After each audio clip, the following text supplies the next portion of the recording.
A bit of extra monkey news if you want it. Okay, always. Do you know the Monkey News Extra. Go on. Do you know the Halfords ads? Halfords ads? I don't think so. No, what happens? Halfords, they've they sell nuts and bolts and stuff. Right. They were using monkeys in the ads. Okay. Yeah. And what happened? Don't they sell bikes, Halfords? Well, mainly bicycles and motorbike stuff in that. Okay, so they're using monkeys in the advert. What happened? I can't handle it. What? I can't do this. Look at him. I don't care what he's doing. Well, basically, right? There was a load of hassle because they were using these monkeys in this Halfords advert. Yes. Right. And what happened? Get to the point. It turned out it wasn't a problem because they were mechanics in the first place. Well, they were monkey mechanics? Yeah. What are you talking about? Mental. What are you talking about? That's not a story. Right, anyway, listen, let's get back onto They were mechanics in the first place. Right, listen.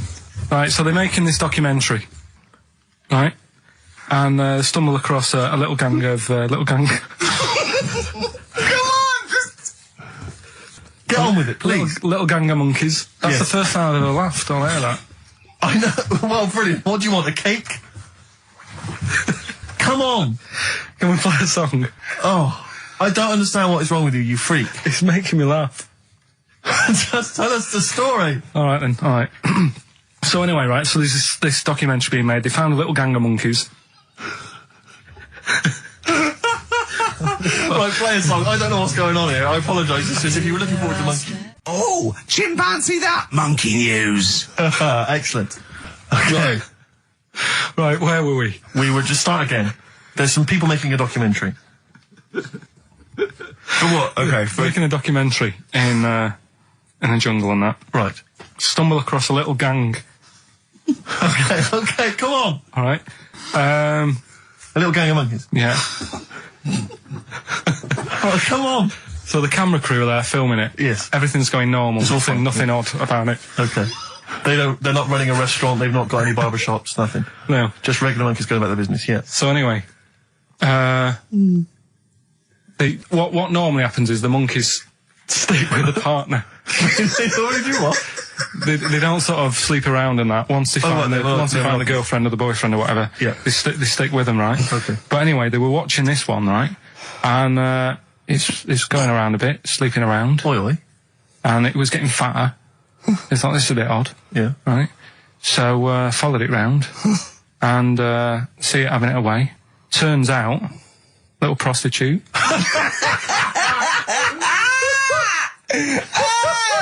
Oh, God! It's a little monkey prostitute. And it was getting fatter because it was charging them bananas. What a load of old rubbish. Charging them bananas! What was it, a boy or... It was a... Woman. Little woman monkey. That's the most extraordinary monkey news I've ever heard. Oh! And another bit, this was the best one, right? Grab it! Right, there's this fella, and he was on his bike, right, Yeah. cycling to work or whatever, and he sort of sees this thing in the corner of his eye. Right? Literally in the corner of his eye. Or you mean he saw He just said he saw in his something. peripheral He vision? saw Okay, something yeah. and thought, what's that? Yeah. So he thought, oh, doesn't matter, whatever. And he stops off at a cafe, right, Yeah. get a little scone, a tea or whatever, and he goes in there and he's sat down, and the waiter comes over, he says, yeah, what do you want? He says, I'll have a scone and a tea. He goes, all right then. So he goes to get it, comes back. As he puts the tea and the scone down, his face is like, what is that? Right? Like a look of frightenedness on his face. Right? Drops the tea and legs it. So the fella's going, what? So he legs it after the bloke and goes, what? And he says, oh, something came out of your nose. That was massive. Sorry, something came out of the guy's This is all true because people would have watched it, so don't start saying it Sorry, didn't but hang on, happen. I just need to clarify. The guy on the bike... I don't believe he ran away. Wait a I minute. don't believe he legged it. I don't believe he had a look of frightenedness on his face, and I don't believe he said something massive came out your nose. Wait a minute. And I don't even believe he had a cup of tea in the scone. These are the things that I think are embellished. But who had something coming out of his nose? Was it the guy serving the scone? The one who was on the bike who ordered the scone. Yeah, but what was Came out it? of his nose. Yeah, what was it? Came out of his nose. Right. So he goes home and he thinks, I've got to sort this out because it's not good and that. So he But sat. what? No, it was out of his nose. So you mean it poked out of his nose? It didn't come out. It just said hello and then it... It was like the maggot in the head. Yeah, he yeah, just it just- popped his head out, had a look around and went back in. Why Like, did the bloke drop the tea and run? well, it's weird, isn't it? All right, so he goes home. He goes home and he goes, oh, God, you know. So he sits in front of the mirror and he's sat there waiting. This thing comes out. Again, sort of looks round, goes back in again. So he goes, oh, No scones. right. No, it's... So he goes, I've got to sort this out. He goes to the doctors, says to the doctor, I've got something up my nose. It just keeps coming out and having a look round, going back in. Didn't say that. The doctor's like, oh, I haven't heard of that before. Right? Didn't say that. So sat there. It does it again. The doctor looks, you know, frightened again. Runs away? Yeah. He Well, he's got a look of frightenness on his face. he had a look of medical frightenness. He dropped his stethoscope. That's coming up later. Coming up later. Oh, brilliant. Steve, you're thinking of taking over as producer, aren't you? Well, I just think it's a shambles. I've asked for Cheeky Freak of the Week, and it appears that Karl's not ready. He's not prepared. No, I can sort of remember it. It's just, I like to have all the information. Contempt for the You've just listener. had you've just had a whole bunch of adverts and placebo in order to get it ready. We're shouting, we're having a shout and that. Right, do you want to sort yourself out in future? Yeah, someone that's what we were chatting about. Someone emailed in about they watched the £200 tumour thing, and when it was removed, it was carried away in a wheelbarrow, right? Karl said, what, even when she had it removed, she still carried it round in a wheelbarrow. And he went, I thought it's sort of like she'd got become attached to it. You definitely are my favourite thing in the world. It's great. Look at the way he's looking back. But I think they're all the same. The people, I mean, I have had more emails about people saying I watched the £200 tumour And I documentary shaved me arse. than anything else. I know. When we ask questions come about up with science, Shakespeare... we talk, yeah. Nothing, High silence. concept, we talk about political issues. One person emailed in, they said, I tuned into the £200 tumour documentary. It looked disgusting, I couldn't watch for long. What were you expecting? Yeah. That it might sing and dance? Do a little show for you? Oh, Anyway, so what's these the are really your listeners, Karl. Now, I think do you know what I mean? You sort of, you find your niche, you attract your. I think me and Steve are pretty much just here. I think the people that we had in the early days, Rick, they've long since abandoned us. They jumped ship. They've got jobs. Yeah. They've got jobs. They're out now. They've been released. Exactly. Yeah, they're getting their life back together. Karl, Come so on then, what's the Karl. situation with Cheeky Freak? I've got like a couple of bits. Like I say, I haven't got the in-depth stuff that I know. Oh no, because usually it's it's Heavily pretty researched. scientific. Exactly, yeah. Do the jingle. We've come up with a new one, haven't we? The Freak, say chic. Cheeky Freak of the Week. Right, well, couple of bits. I don't know which one to use as the main feature for this week. It's not good, is it? Well, there's been another one born. What? Little kid. Who won? 4 eyes. Insult. Just a guy who wears glasses. Come on. 4 eyes, 2 noses, 2 mouths. That's weird, isn't it? This bloke, did he also have 2 heads, 2 bodies? Sort of born sort of slightly separately? He wasn't stood next to a mirror. No, it's weird, that, isn't it? That's all you've got. Is it? I love that. That's weird. I imagine the doctor said that. Well, Mrs. Parks, kid's got 4 eyes and 2 noses. Weird, isn't it? Any clues? Any clues? So that's it. That's all the one. information. Well, I'll tell you what, No, but that again- shouldn't be the main one. Okay, No, I've answered but it. like I say, what's the idea of this feature? What do I say all the time? Don't know. I always say, think about it. Think about what that would be like. Okay. What? Giving birth to him? No. Being, I think it's a girl. Being like her. 2 mouths. 4 eyes. What would that be like? Mad, innit? I don't know what this feature is. I don't know why. Is there another one? Is that, you said that? I mean, I hope everyone took the opportunity there during that silence to just think about what it would be like. I know I was. What? Could she talk with a mouthful? What? Is that allowed? Because she's got 2 mouths. Yeah. Yeah. Would that be alright in her house? She'd be eating. Yeah, one, she can doesn't talk with one mouth and eat with the other, I Right, well, suppose. listen, the main one, right? You've thought about that. That's good. The main Cheeky Freak of the Week. I haven't got all the details. Smallest person ever. Right? How big would you say that is? Karl is now sort of like holding his hands up like a fisherman, long ways. That's about 1 foot. Right. Smallest man in the world. I printed the thing off and I can't find it. There's a little picture of him. Right. The odd thing was... But why have you asked me how... Did it say, or was it a picture of him? I didn't really read it. Of course you didn't. Of course you didn't. Jesus. I just saw it and thought, oh, that's... What, you straight away assumed it was natural size? It was that big. But what do you mean it was that big? Little fella, like that. But why are you doing that? What? It was a page with a little fella. How do you know that was natural size? No, it was, because he said it's world's smallest man. And the funny thing is, I've read the first line, I always read the first line, it said world's smallest man. Well done. The weird thing is, he got an head like a light bulb. The shape of it, apparently. I don't know if that's got anything to do with his shape and size. God. That big. His name's Mr. Watts. And the annoying thing is, what got me is, if you're that big, right, don't have your picture taken next to a fruit bowl. Why was he having his photo taken next to a fruit bowl? Don't know. Whoever the photographer was, obviously having a bit of a laugh. Yeah. At his expense. Because you would just stand in the middle of nowhere, you'd look normal and that, but he was stood there, just leaning on an apple. Leaning on an apple? What is this? In what world do you inhabit? This was on the internet. Leaning on an apple? Was it Tom Thumb? What is this? Are you sure it wasn't some sort of sci-fi show they're advertising? No, it was leaning on it. Can you just lean on the apple? Just lean on the apple there. Do me a favour, you stand next to my chihuahua. You're not taking the piss, are you? No, not at all, no. Would you mind leaning on this matchbox? Yeah.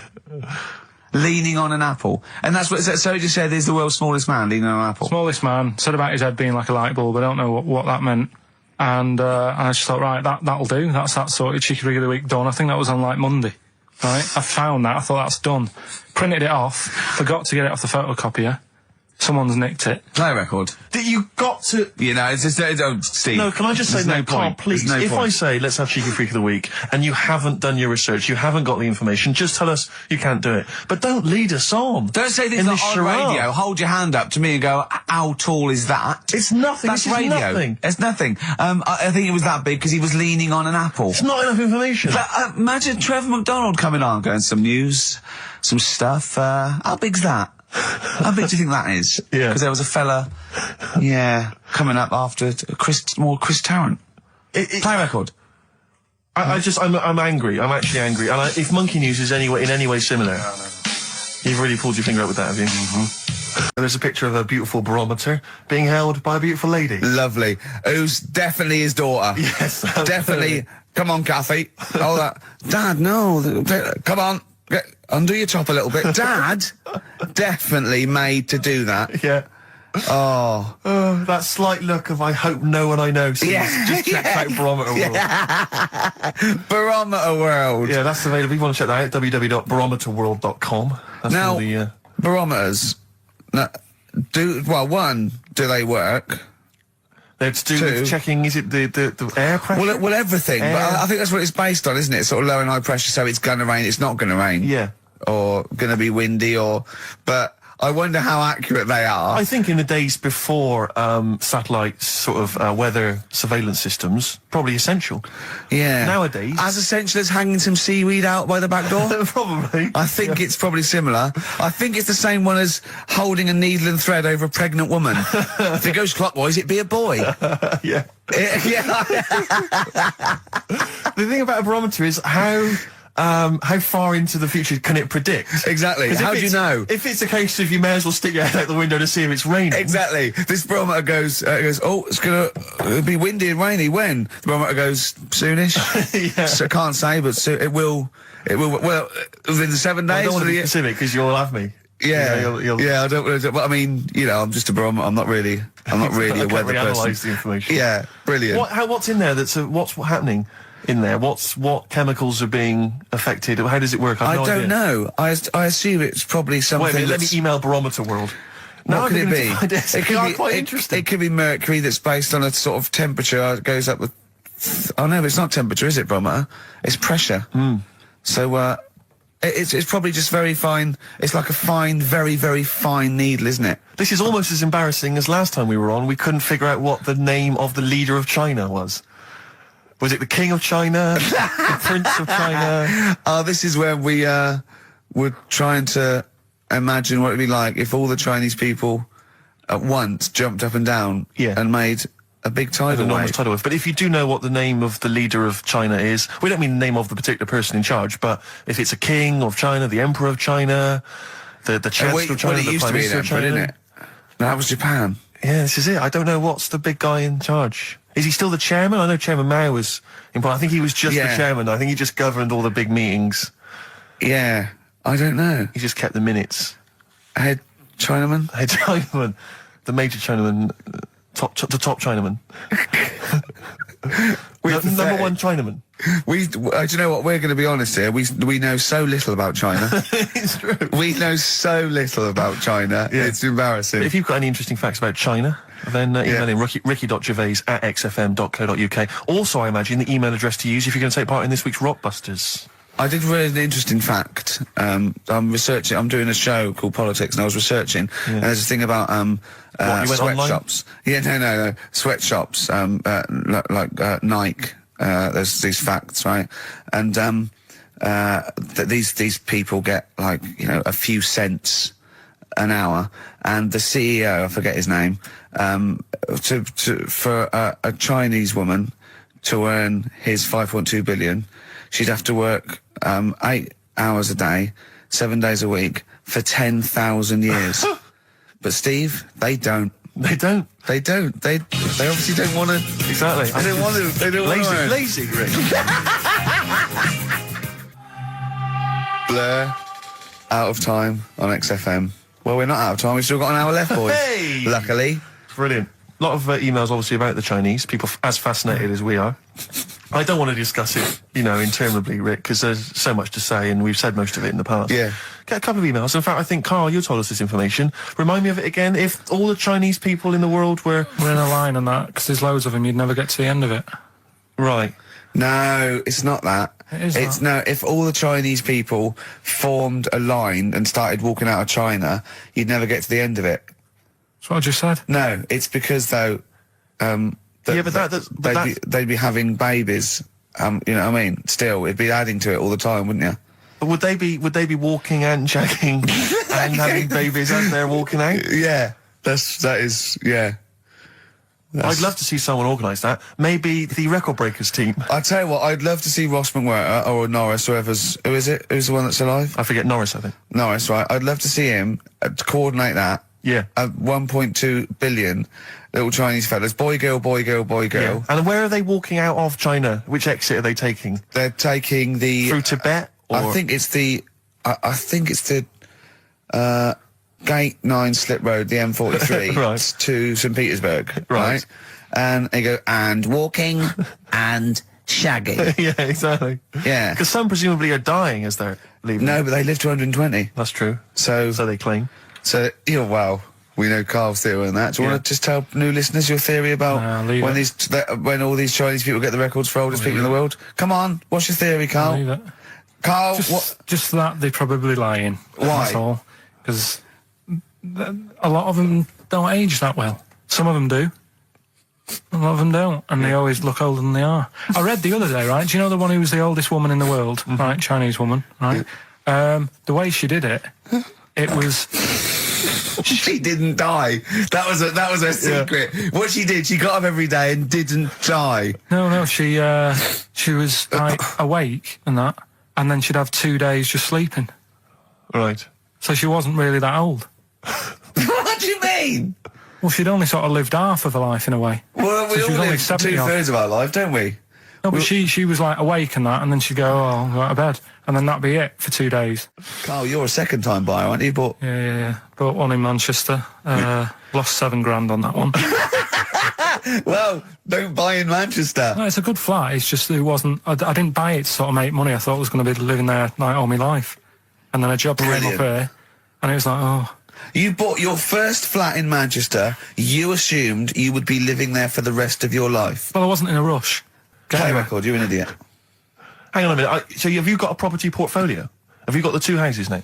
No, I've got rid of that one. Oh, you sold that one? Got this at a flat. £7,000 Got loss. this flat. I'll tell you something that is interesting. Hold on, though. What? £7,000 lost. It's a flat in Manchester, but it could only cost about £8,000 anyway. Right, Steve, something they do now, right, they've got to do by law when you're buying, right? I was looking at one in London, right? It's haunted. They've got to tell you now. Right, don't talk shit. I'm telling you play now. a record. I'm telling you now. Yeah. There's no such thing as ghosts. That is ridiculous if that appears on a legal document. Right, if there's anyone who sells flats and does that for a living. Yeah. Right, email in, Yeah. because I'm telling you now, that is a fact. She sort of dropped it in. I said, oh, you know, nice feel here. And she said, yeah, well, that'll be the ghost. Just dropped it in, that's all they've got to do. And then I was like, what? And they went, oh, yeah. That's all I've got to do, is it? So that's the legal thing. Did you drop it in? So in court you go, did you drop it in? Yeah, I dropped it in. Play a record, you're an idiot. That's David Gray, and this year's Love, if you're in love. I hope it lasts. It's only January. What you got for us, I just thought we ought to maybe go through some of the emails. I mean, I don't want to query the calibre of some of the emails we get sent on this show, but here's a typical one, Rick. Go on. There's no name, it's just from Glicko, that's his email address. It's just a question to you, Rick. Did I see you walking around Marylebone High Street last Sunday? Yes. Okay. Well, I don't know. Well, I mean, I was in Marylebone High Street last Sunday, yeah. Yeah, but did you see Glicko? I didn't see Glicks. Okay. I didn't see the Glickster. But All right, this is one from M. Ricky, what do you think of Richard Bacon's show? I can't decide if he's better than you. Nor can I. Any thoughts? Nor can I. I can't help her out on that one. Sure. That's a really personal thing. She's got to dig deep. She's got to look at both of us. She's got to find out what she likes. Yeah. And then whether I provide more of that than Baker's. Yeah. I mean, you know, Baker Foyle's brilliant. Yeah. I'm not going to put myself up against him, so I can't have you. Next, Steve, next. Well, there's a lot of emails last week which were saying how much they enjoyed the Christmas specials. Thank you very much for that. That's very flattering of you. Cheers. There was also a couple. There was one that it was a guy. I'm sorry that I think I might have deleted it. But, I should have sent a reply, because there was a guy from Canada saying if there any chance you're around in March, whether you could pop in and have a surprise birthday dinner for his wife. Oh, God, why don't you keep that? I know. Sorry Well, about that. I can't bloody go now, can I, you idiot? Okay. So, I really apologise for that. Yeah.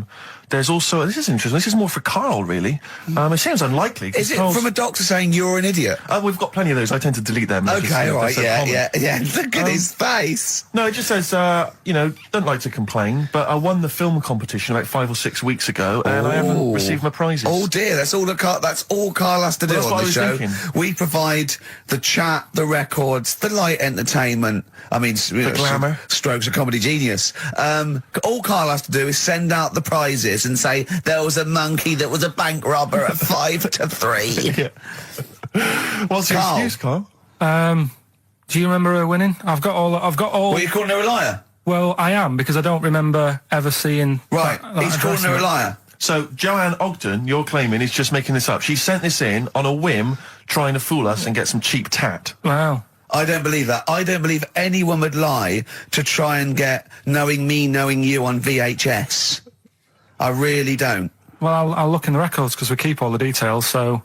Do you know what I mean? Right. Well, one of you's in the wrong, and do you know what? Knowing you, Karl, I don't think it's Joanne. No. Has anyone else ever emailed in saying they haven't got the Loads of bag of times. crap? No, they Loads of haven't. times. They haven't.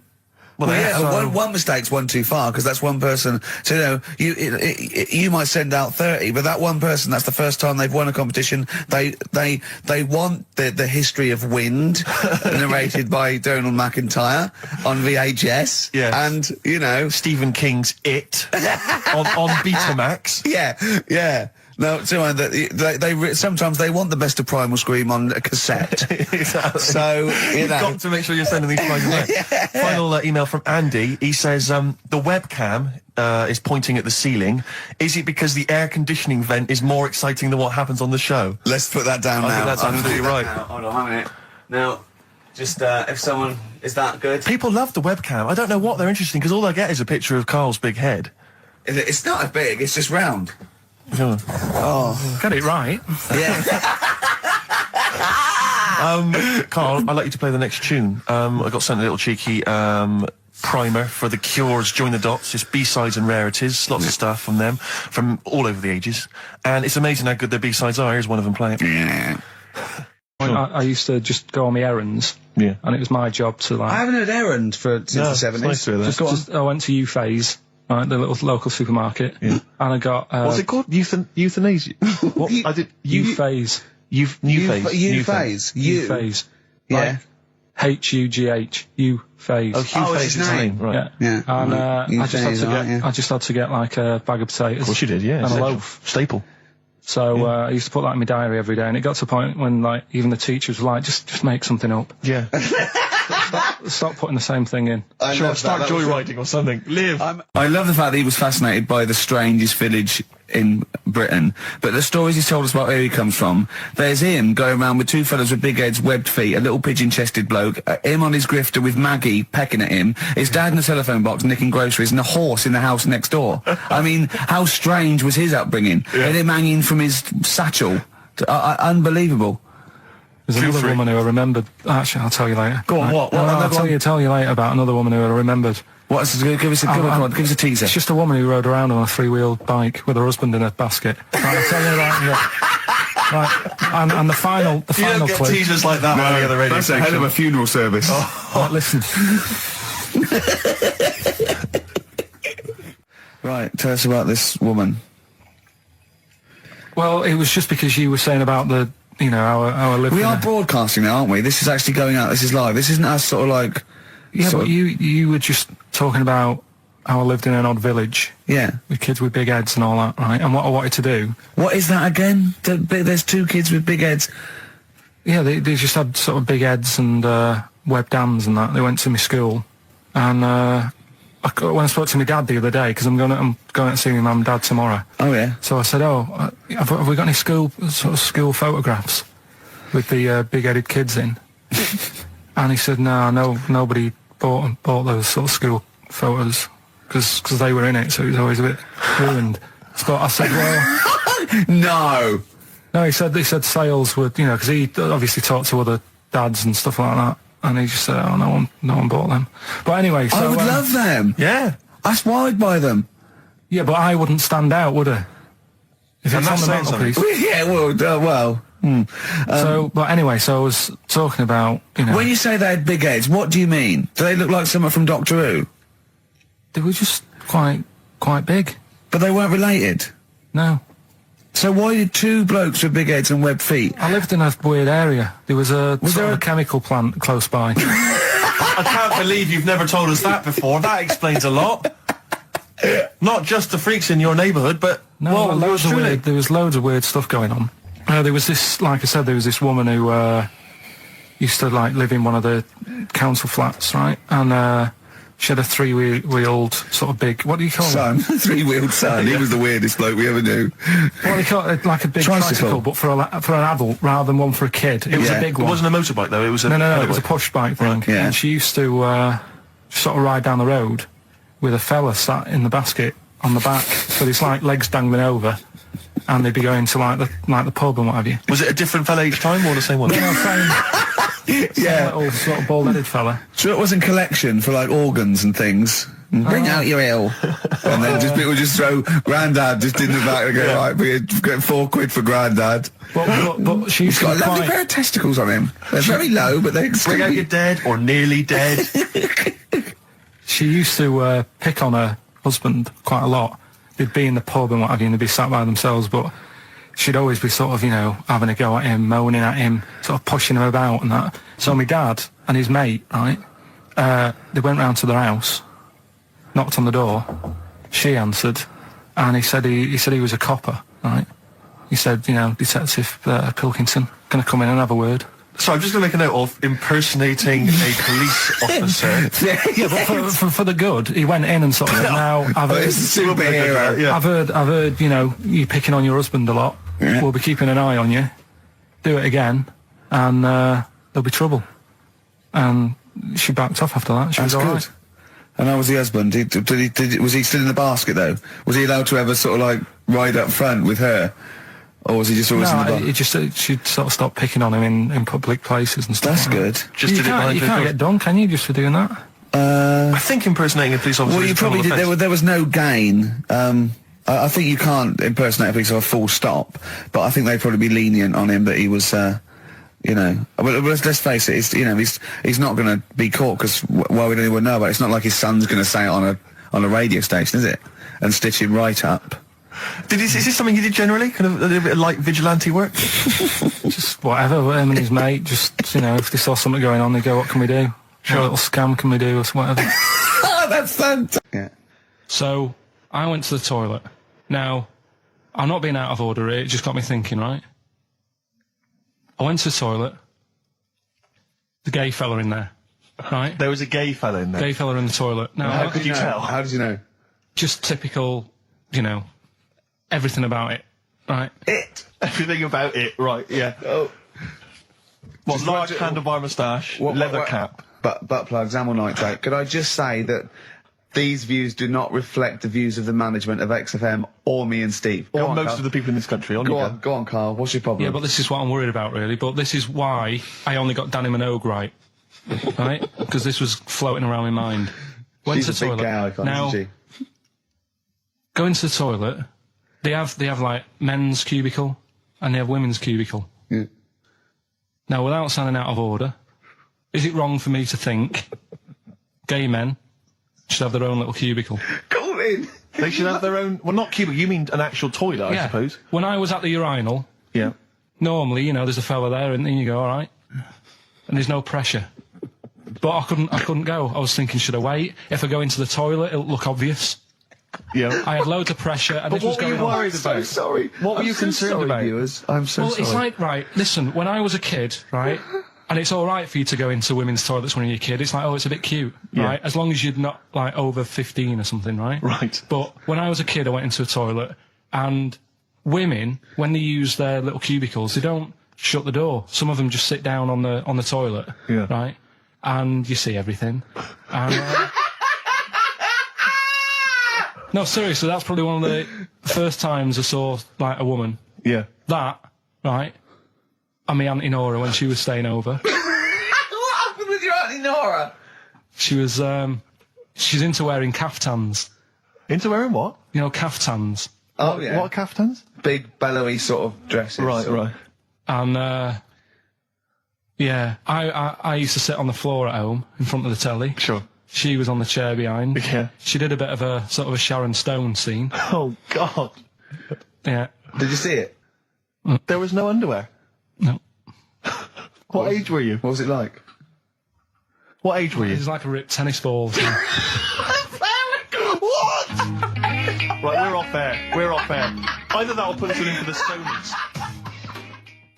All right. Here we are then. 1 o'clock. Yeah. Hey. XFM. I'll tell you what you should play. No, I'll tell you what, before you say, Yeah. we're back then. Yeah. We're back in town. Well, that was what I was going to say. You should play Boys Are Back in Town. No, by this is Thin Boys Are Back in Town. You should play that then. This is just a sec. Talk then. Someone should talk. It's obviously already a shambles. Can you believe that? I'm amazed that we're back on the air and it's already a shambles. What are you doing? What? What are you talking about? I'm talking. No one was speaking. The record was ending. No one was speaking. It was just. Well, I might shut off. Already, I might shut off. It's Been like busy. nothing's changed. Boys Are Back in Town on XFM 104.9. We're back then, aren't we, Karl? I'm Ricky Gervais, with me Stephen Merchant and Karl Pilkington. I'm not coming back. I'm definitely not coming back. Oh, care someone, care that I'm not coming back. Rick, I seem to remember the end of the last time we were on. What was that? 3 months ago. Yeah, 3 months ago. Carl said he's never going to do the show again. There was nothing that was going to bring him back. Yeah. He didn't enjoy it. Wasn't going to do it. All a ruse, right? Really? Yes. I've known him coming back for about 2 months, you know, because he's got our agent now representing him. I thought he was a I fool. haven't really. Why? Well, what's he done for me? What's he done for us? No, I know, but I mean, he's your agent, so, and he's sort of calling, the talked about, the acclaimed, educating Ricky. Right, well, just in case anyone's new, doesn't normally listen, basically, I'm educating Ricky. Do a bit of research in a week, find stuff, news, history, anything that's interesting. 3 stories, I give them a nice little headline. You take your pick. Between now and 3, you're going to learn 3 things. Yeah? Yeah. So, the headlines are, I'll be no buying one of them. Give us that again. I'll be no buying one of them. Nice. Okay. Yeah. We've also got hippopotamus news. Okay. And can you believe it? Can you believe it? Well, I'm going to go with hippopotamus. Hippopotamus? Right, well, this one, it's... I'm not going to take the credit here. I heard Christian talking about this on breakfast, right? Because it's a good story that happened. Basically, I don't know if I told you about it last week when we were having our spaghetti, but I think you did. Right, I know what it is. I know what this is. Okay, I've not heard this. Right, there's a little midget. Right, there's a circus, I'm loving it already. Circus going on somewhere. I think it was in America. And is that present day or old times? I'm talking like in the last 3 weeks. Okay. Right, little midget. Circus, really packed out show. People are loving it. Right, Steve, you asked the same question I did. I know. So there's little midget jumping up and down on a trampoline. That's what circus is. Right. I pay good money to see it. So everyone's clapping, and he's getting carried away. Because he can't believe they're loving it. I didn't know they'd like a little person on a trampoline, but they love me. But you know what it's like when, if there's a crowd of people sort of encouraging you to sort of go higher and stuff. Yeah. And I'm sure he knew it was getting out of hand. But he was jumping and he was coming down the road going higher, and he's going really high in the air, right? So he's doing this, crowd are clapping. There's a hippo, right, just sat next to the trampoline getting ready to come on and do his act. Oh, right, I thought he was in the audience. There's a hippo getting ready to do his act, Steve. Yeah. So he's a ventriloquist. What do you mean he's sitting by the trampoline waiting to do his act? Because why does he sit in the dressing room and they go, 5 minutes, Mr. Muss, 5 minutes, Mr. Muss? So anyway, right, so the hippo's there. He's getting annoyed, is he? Because the midget... He's going, how can I follow this? This is really annoying. They're going to be, no. So he's thinking, he's already done the trampoline, my pogo stick act is never going to work. Yeah, go on. So there's a hippo waiting. See, it's a great story, and I just know he embellishes it or it gets slightly wrong. Go on. So there's a midget jumping up and down. The hippo's getting annoyed. The crowd are going mad. The midget's loving it. Can't believe his luck. Although you think he probably knows he's dicing with danger. Yeah. So next thing you know, they're all saying higher. He gives it one big, like, heavy sort of landing on the trampoline, goes really high, but goes off at a funny angle. Oh, hypotenuse. Okay. Yeah. And sort of flies up. Hypotenuse! Sure. Flies off at a funny angle. Ooh, dear. Hippo's there, swallows him whole. Crowd are clapping, thinking that's why the hippo was waiting there. Rubbish. Rubbish. It's not rubbish, though. But no, maybe there was an accident in a circus with a midget and a hippo, but at no point was this hippo waiting to go on, going, come on. The midget flew off at hypotenuse and landed in the hippo's mouth and was swallowed whole. This is what you embellish it. That is great. And I have to say, though, Rick, when I heard midget, trampoline, hippopotamus, I was thinking accident waiting to happen. Yeah. So... Yeah, maybe. I mean, it is that you should never put those three together. Never. It's a recipe for disaster. Everyone knows that. Midget, trampoline, hippopotamus. Are you mental? You're asking for trouble. Well, you know when he told me it, he said, and the midget. He didn't mention the hippopotamus, and he said the midget went on, and soon he fell off, and the hippo ate him. And I said, sorry. What was the hippo doing there? He went, it's a circus. I've never heard of a circus having a hippo. No, what do hippos do? What can they do? You can't train them, can you? What do you... Aren't they, like, very deadly? They're huge, aren't they? You can't have a hippo in a circus. Are you sure? You're not thinking of Zippo? He's neither kind. Yeah. No, and it wasn't some sort of where Zippo was eating a midget, and it's some sort of horrible sexual act. No, it was definitely. I heard it on breakfast, right? Oh, okay, sorry. No, it's definitely fact. Yeah, okay, right, okay, good. Steve. Yeah. You know we gave away those CDs. Hey, great giveaways. Just good radio, isn't it? We've got CDs to give away. Tickets and that's good radio. Do you remember who won them? What, last week? Yeah. Well, no. Right. I've got to get them back. What, are these the CDs that we took from the library? Yeah. I've got to get them back. 0171 580 2000. If you won those CDs, could you give us a call? Well, why should they bother? They're probably busy listening to them. Do you know what I mean? You can't give something away and then take it back. Yeah, I need big time. I've got to get them back. We've had a bill for the computer as well. That's mine. No, it's not yours. It is mine. It's not yours. I procured that. That is mine now. No, that technically counts as ownership. Listen, Gervais, it's not yours, all right? I've told you this before. I've explained this to you 100 times. What? All right? If you urinate on something, yeah, it is not yours. It does in the cat world. That's what cats do. That is what cats do. They go around their territory. That's theirs. They urinate on it. That computer's mine. If a cat urinates on something, right? Yeah, in its cat philosophy, it owns that. I agree. That's a sort of what do you call it? A sort of territory thing. What's the difference? You're not a cat. No, I know. You're not a cat.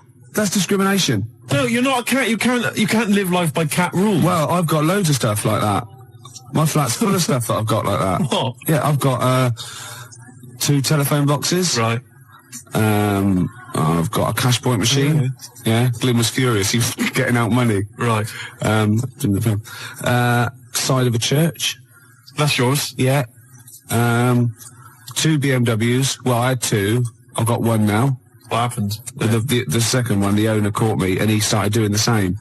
And because I started first, I finished first, so he finished last, so it was technically his again. Is that how it works? Yeah. If I piss on something, then that's mine. Yeah. But if someone else pisses on it, then that's theirs. Yeah.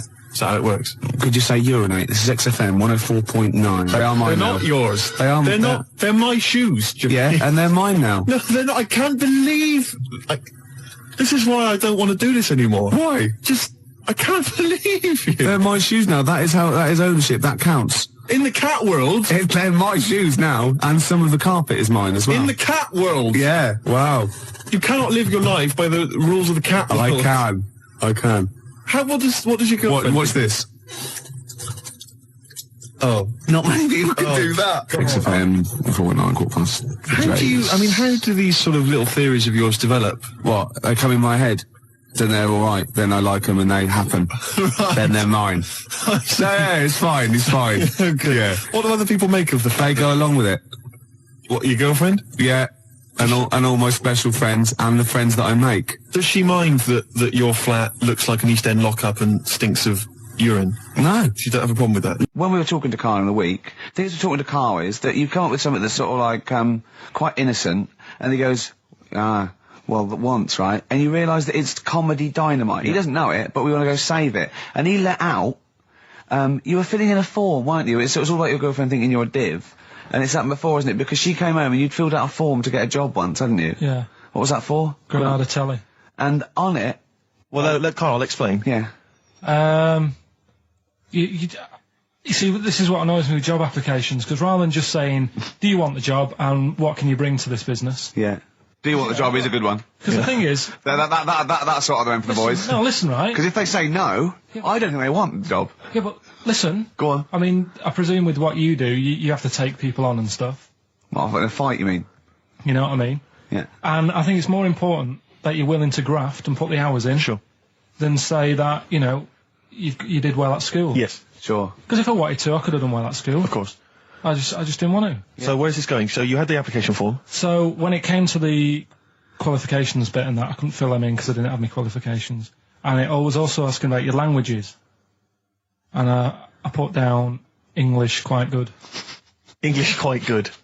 And his girlfriend came over and seen the form that he'd sent off. This was a copy of it. Yeah. And so she went, oh, you know what I mean? So that's what started, the disappointment. So they're going to get that and think that you're not English. I don't think I've got it. It was ages ago. Right. How long ago was it? Oh, well, it was when I was still in Manchester, so 5 years ago. I don't think you got to know. No, I think you'd... There could be a long list. I mean, there's probably a lot of admin problems in that organisation, but they probably...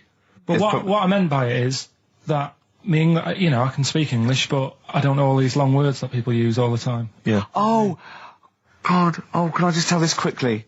In the week, I'm talking to you now, the listener. Usually I don't. Yeah. Karl said, about embarrassing him on air and that, and he's worried about his education, and he was worried about not knowing long words. Like, we come up with any long words. And he said, no, I was scared, you were going to ask me something about, someone, and he's Eastern European leader. His surname is Milosevic. And Karl said, so I learnt it this week, and learnt it so you can't catch me out in case you start. I said, what? And he said, and he thought about it, and he went, Flobodan Milosevic. Got the surname right though, didn't he? So what's his name? What's his name? That's how Bill and Ben would address this leader. How would they have said it? Flobodan Milosevic. What's his name? Slobodan Yeah. Milosevic. Yeah. Well done. Chris Campling Yeah. did a review of the show. Right. And basically said that Karl Pilkington is a creation of Gervais and Merchant. Well, if only that were the case. He said he started off saying he liked the show. Yeah. He was excited. He said it was a good show. A lot of the jokes. I'm already questioning his critical faculties. Yeah, exactly. And basically said that we didn't contribute much, or seemingly didn't seem to contribute much, and we couldn't sort of like ad lib or anything. We just laughed at, particularly me, laughed at Karl Pilkington, who was coming up with some, quite funny stuff. Yeah. Right? But then he does a twist on it. He goes, but the thing is, we're the puppet masters. He's a created person. We've created the persona Karl Pilkington for our own amusement. Right. He bases this on simply that we talked about, what was it we talked about? The Chinese not aging well, and Right. you heard him talk about that on my DVD. But clearly I say, Karl, remember when you were talking about that? It's a news, or remember in the week, and so he thinks it's all scripted now. Imagine if this show was scripted. I'd be ashamed. Yeah. If this show was scripted, I would send back the BAFTAs for the actual shows we've written, and I would And say... I'm not having a go at Chris Campling. He's nice about our other work. He likes The Office, and he Yeah. likes my stand-up and everything, and he likes the show, but he's saying, because we're not spontaneous, we scripted this and invented Karl. So he's like, we've invented another Gareth. If we had created Karl, I would not have squandered a character that good on this poxy radio station. Absolutely. Also, does he know that we spend about 3 months on half an hour script? So how long does 2 hours of drivel? know. But the main thing is, as if this could be scripted, it's dreadful. It's shocking. Or maybe this is scripted. Hang on, you've lost me there. Let me just Well, check the script. maybe Chris Campling does not exist. Maybe I've made him up. I don't know what to believe. See, the name doesn't wash with me. What was his name? Chris Campling. Sounds odd. That's something that I made up, isn't Campling's almost like a joke. It's almost like a gay name, isn't it? Oh, he's See, a Campling. it? So I think this is scripted. Yeah. I think I've probably made this whole link up, and Karl is a creation. Campling, that's not a real name. I made that up. I should have come up with something better. Yeah. Sorry. Down to the River by Bruce Springsteen on XFM 104.9. So, that little fella in the Times thought Karl was just a puppet. We created him. He's an actor. What's his actor's name? Brent Hogwell. We got him from a Spotlight. Brent Hogwell. This stupid, dopey Mancunian accent, he just puts that on every week. Yeah, exactly. Yeah, he speaks rather like Hugh Grant. Yeah. And we just got this whole world around him. We set a whole. What do you think about that? He Karl? had his head shaved, especially. Exactly. Yeah. So yeah, would he think that, maybe if he's looked online and seen me head and he's noticed how round it is and that, does he think it's sort of been morphed into that shape just for the show, just for 2 hours on a Saturday? Yeah. You spend 5 hours in head. prosthetic makeup like John Hurt in The Elephant Man. Everything about him was made up. Yeah. We created him, because I remember coming up with Auntie Nora. Oh, yeah. You said, Rick, we need another character. I said, what about giving him an Auntie Nora? Doesn't sound convincing, I said. Yeah, and you said, what is it about? I said, well, I don't know, she farted for 5 minutes and she's got a fanny like a split tennis ball. No one's going to believe that. Yeah. Oh, that brings us neatly. Well, let's put that to bed now. So, Chris Campling, honestly, we do not script this shambles of a show, and Karl Pilkington really is like this. If you want, you can meet him. I'd love to send Karl for a drink with Chris Campling. Can we do that? And then he'll eat his words. Chris, if you're listening, honestly, this isn't a stitch-up. As I say, I'm not having a go at you. It's a very well-written article. It's very, very fair. I love that, complimenting him on his grammar. Yeah. It's a very well written article, Chris. No, I'm saying we're not having a go. You've typed 'cause that beautifully. It's not like he snagged us off. I would just love him to meet Karl Pilkington. People in the street come up to me and say, is Karl like that? And I so want them to meet him. Yeah. Or maybe he can send in, if he's online, he can send in 5 subjects for Karl to talk about that we couldn't possibly know about. Just so he knows that we just really do throw things at Karl. They've just counted how many fish are in the sea. And that. No, they haven't. They've just done a census. A census. What, a fish? Yeah, some fellas have gone in the sea and they've got to work out. There's about... This is Spratt. Is this your son? No, he's a lodger. Okay, let's mark him down. That's 2. Oh, I've lost count. 6 million, 4 and... Oh, darn.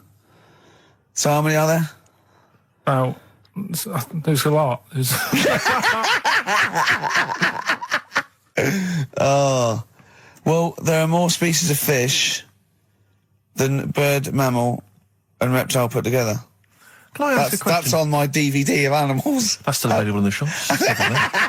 Probably find it online. You'll get that slightly cheaper. $15.99. What? Go on, ask me a question. Features Ask me a question. includes Karl's Pilkington's also on the DVD. Yeah. That's a perfect Christmas gift. Yeah. Long and Winding Road. I love that, but I don't like the way McCartney sings here. There's just one, he goes, you leave me waiting here. Well, he's always got that slightly affected. But it sounds style, like doesn't it? Richard Burton or something, here. Yeah. But it's only one that does it, but I don't know why. I just think he likes it or wants to go back and change it. Maybe it's like... But having said that, you know, I'm not taking away from the Beatles, one of the best bands ever. Well, yeah, good luck to Brilliant songwriters. Oh, yeah, they do well. Yeah. We've had a lot of emails, Karl. I don't want to sort of put a dampener on your Christmas, but a lot of people have been slagging off Lanzarote. One of them just said, well, one of them, I don't know if I can find It is Canaria, isn't it? It's Grand. It is one of the Canaries, isn't it? It's a volcanic island covered in volcanic dust. It's very windy, so you have to dig a hole to sit in on the beach, and there's hardly anything to do. That's from Mike Godham, he says, unless you like quad biking, well, you know, you've seen what happened to... No, don't go quad biking. No, with your little head, there's no protection at all, is there? I don't know what you're thinking. I don't know. At least Rick Mann and Ozzy had lots of hair. Yours would, you'd be like Humpty Dumpty. It would crack like a little egg. And then we'd seen, there's no kings or kings horses. So, yeah, well, they couldn't do the job anyway. No, we shouldn't really send them. They're not really qualified. Horses not equipped to put send a medical man like Neil Fox in. Yes. To mend but not eggs. some kind of military horse. I bet he's had egg on his face a few times, hasn't he? What, Foxy? Yeah. Well, most of the series are Pop Idol. Right, Karl. Lanzarote, good or bad? Well, you got to give it a go, haven't you? Yeah, well done. Give everywhere a go. Exactly. That's what I was saying. You know, don't just take the word for it. I mean, if it had said an Alanova, Lanzarote shit, he'd have believed it. Sure. You know, if he'd have overheard it in a pub, Yeah. Lanzarote a crap, he'd have believed it. He'd have seen it on a website that was mainly concerned with monkeys and witches, he'd have believed it. Yeah.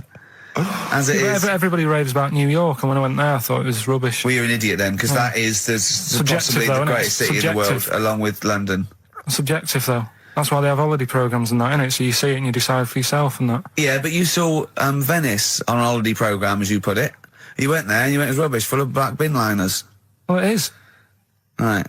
Didn't they show that? It stunk. Didn't Judith Chalmers say that? Oh, it stinks here and there's loads of rubbish everywhere. No, she didn't. Did she mention that? Oh, that's what I mean. So it depends what you want from holiday, doesn't it? Well, yeah. But So... you're an idiot if you don't like New York, so next. Anyway, go on, break up, guys. Kiss and make up. Right back, just for Christmas. Brilliant. I've only got two, really, because... what? Because I was trying to work one out before, right, in my little room. Yeah. I was looking at different band names, thinking, what can I do? Yeah. Couldn't concentrate, because Ricky was in there, trying to spray deodorant all over the place. Right? Well, you should have done them yesterday. You should have shut me out. Right. So there's just two. Brilliant. Well, Okay. I've kind of got an idea for the third Oh, one. fine, I'll yeah. have a go. Yeah. Right, so anyway, the first one... Should we play a record and come back to this? 'Cause We'll it's do it been- quickly, yeah. we'll do it quickly. No, play a Alright, record. It's then. rubbish. Yeah. Rubbish. Libertines. Useless. Give me the gifts. Let me have a look what prizes you got. Libertines, Don't Look Back Into the Sun on XFM.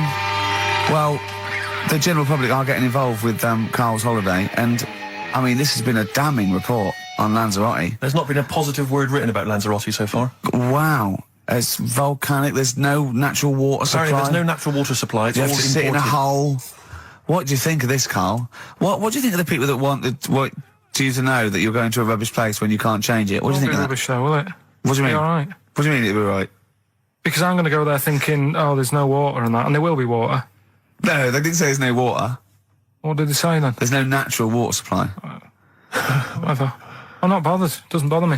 All right. I'm going to have a good time and that. What are you going to do? What's your plan to do? Got a book. What book you got? Rich Hall book. I'm just going to read that. So, Brilliant. and the weather's better than here, isn't it? Yeah. So...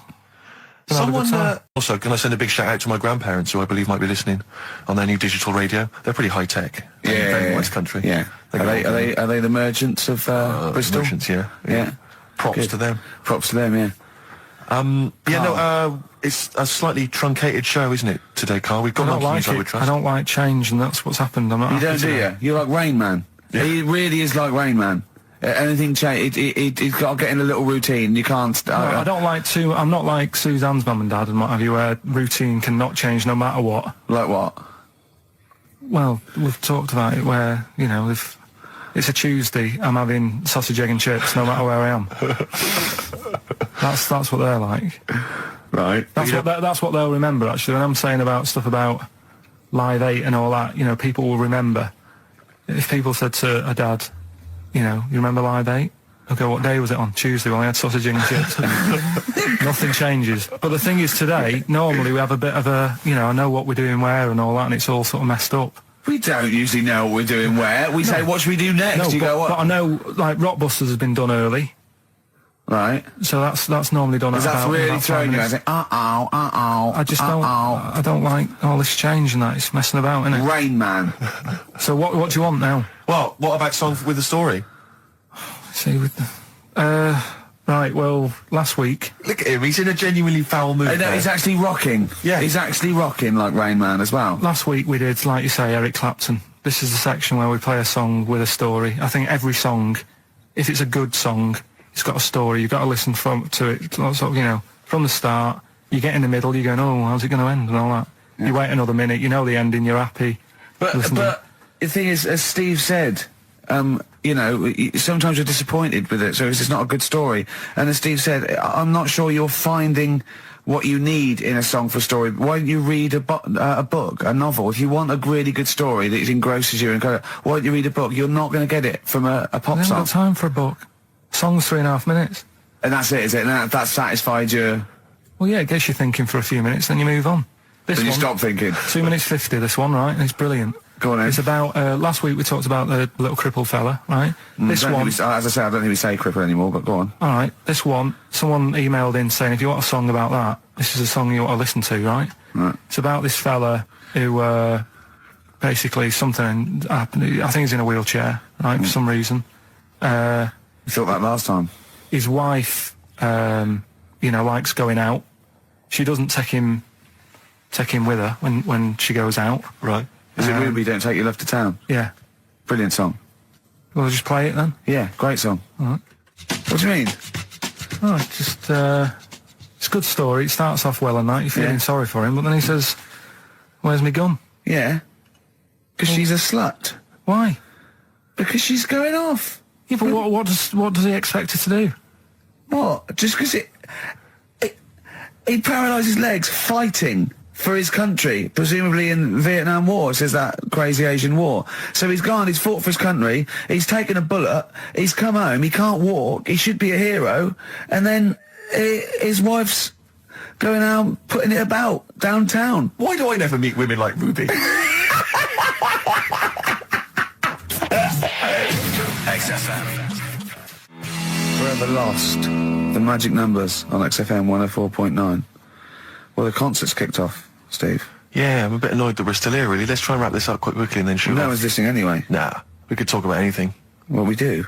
Yeah, true. It makes no difference to We us. could do a lot more swearing than we normally do. We could do even more. He's given me this picture, Karl, which he's got from a magazine. He loves you. He And I have thinks to say, I think this... I just looked at it then.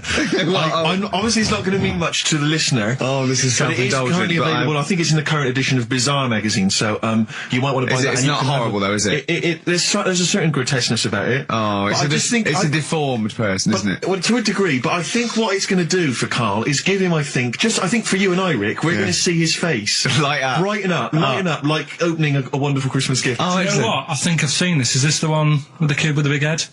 I'll be honest with you, Karl, it is. Have you seen it already? Yeah. Let me just show it to you again so you can kind of highlight it It's again. like I haven't seen it. It's like... yeah. We shouldn't be laughing at that. No, but that is like the kid who I went to school with. That is the same. That can't be the So same. do you recognise him? Seriously, that is the same thing he had. I mean, I have to say, it does not look like sure. it's been computer generated. It's so odd. Yeah. But look at the child's face. I Look know, at his what do you- reaction. Don't take another photo of me. I'm not sure this is right. Well, the thing is, right, you were just saying about what are you, about Christmas. That's the funny thing, right, because in our house there's no one who's religious, right? No. My dad got annoyed when I went to church that day. He was like, what are you doing that for? Of course. I went to see a gig in Liverpool Remember the band The Christians? Yeah. He thought I'd join some club. Yeah. I said I've been to see The Christians. He was saying to me, man, what's he doing going out with them? Yeah, yeah. And then the other thing is, because I'm not christened or anything, my mum used to say to me, don't tell anyone that, because there's witches and stuff. I want to go back and see his upbringing. I just want to go back and see him at 7. One day in the life of Karl, age 7. Just have 3 ghosts visiting tonight. And take him back through time. But we could go with him. We could be some of the ghosts. Yeah, the ghosts of Christmas past. Remember this? That's incredible. Because don't tell what. Just say she thought. So she wasn't Christian, but she thought maybe someone could take your soul because you weren't christened. It's like there's cults and that, isn't there? And if they find out you're not christened, then right. I don't think they care. I don't think a lot of cults care. Well, but what can they do if you're not Christian? I don't know. I just said all right because then through that time there must have been a time when. But hold on, now they know. Yeah, but I'm older now, so I'm all right. She used to worry about me playing out on the street. Oh, she was worried about whether you were naive and stupid and easily led. Well, yeah. No. Good point. No, you're right now. Yeah. So, yeah, good. Rockbusters. Rockbusters. But tell the prizes, Steve. Yeah, we we have have Christmas got some, gifts. This is Christmas gifts. I don't know if you'll receive them in time to actually pass them off as gifts. I wonder if I can tell that Ross Noble story that he told us. I don't know. We'll have to discuss that when the record's playing. Okay. All right. Okay, so you heard a track from it just then. This is the XFM Christmas album. I think that's been knocking around here in the office for years, hasn't it, Karl? Or is it new this year? It was brought out about 2 years ago, Okay. but Christmas songs are Christmas songs. Yeah, it's not bad. It's got bands on there like the Dandy Warhols, the Webb Brothers are on there, Drugstore, Bell and Sebastian, Flaming Lips, all sorts. So we've got that to give away. We've also got this Smashing Pumpkins compilation, which we've seen, again, that seems to be knocking around for weeks. Another one of those 50 years of the greatest hit singles. I don't know, Culture Club's on there, Queen, obviously. I've just seen the cult film. Yeah, the cult film will come back to you shortly. This, I think, is one of the most exciting gifts. If you have a video player and you want to get trim, then surely Big Brother 3 champion Kate Lawler and her cardio combat video, in which I think she uses kind of, I don't know, military kickboxing training to get you trim and taut and looking as good as her. Then you can get that as well. We've also got a exclusive 7-inch single from the White Stripes, a kind of Christmas single. Is that from them? Yeah. That must be quite rare. That's probably the only thing. That is rare. That is worth something. And the current Badly Drawn Boy album, Have You Fed the Fish, which I think is slightly mediocre.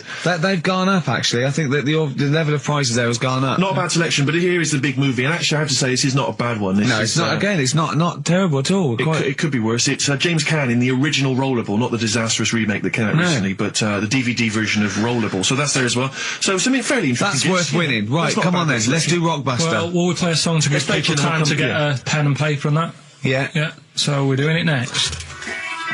Yeah. Vines was Jackson on XFM 104.9. Ricky Gervais with me, Steve Merchant, and Karl Pilkington, the man of the moment, with his Rockbusters coming your way with all those great prizes. Yeah. Right, we're doing it now? Yes, sir. I noticed Heat magazine sort of put a bit of a spanner in the works. Why? Because they were saying, ever. So I said, yeah, bring one in. Now, you've got one at home. Yeah, I got a But couple. you couldn't be bothered carrying that in today, so I had to go out of the pub that I was at, nip into Borders, buy a Guinness Book of Records, out of my own money, $18.99, bring it back, and then you said, I don't know if I want to do this feature. So it cost me 20 quid for that. I had to buy a video for Silence of the Lambs film clip. I'm actually out of pocket at the end of this. But do you want to work with me is the thing. If you want to work with... people would pay that sort of money to work with me, Karl. You're a lucky bloke. Think how many people think, Karl, he gets to drink and sit. Yeah. You making a cup of tea and I surprised, didn't I? Little surprises. You know, last night, when I left the pub in a bit of a mood, because I was just fed up with not getting anything done. Yeah. Walking down the road, I was thinking, how can I get out of this? How can I stop having to work with them? I'm thinking, I wonder if I leave, I wonder if they'll be funny and they'll go, and then my boss will be giving me stick. I'm thinking, how much notice have I got to give out? And all this is going through my mind. I'm walking home and I got in, said to Suzanne, I'm sick of it. She's going, you need to do it when I get a new kitchen. And I was like, but how big does the kitchen need to be? I was saying, do we need a big kitchen? Can we get a small one? Have we got enough for a small kitchen? Do we need so many cupboards? Can we just have wood instead of steel? All this, trying to get out of doing this. Yeah. It's always I always feel like, because I like to think that I'm not perhaps as bad as him. Yeah, no. You annoy me in different ways. Like what? How does he annoy you? Well, stuff that, I come up with ideas, say cheap as chimps. Yeah. Rockbusters springs to mind. Yeah. 15 Taiwan. 15 Taiwan. Let's just remind people what 15 Taiwan was. It was a little feature that I wanted to give a run, give it a little run, see if people like it. The premise being? No, there's no premise, it's just a title. No, we were going to get 15 sort of ornaments, you'd explain them, and then people would call up and say, that one's from Taiwan.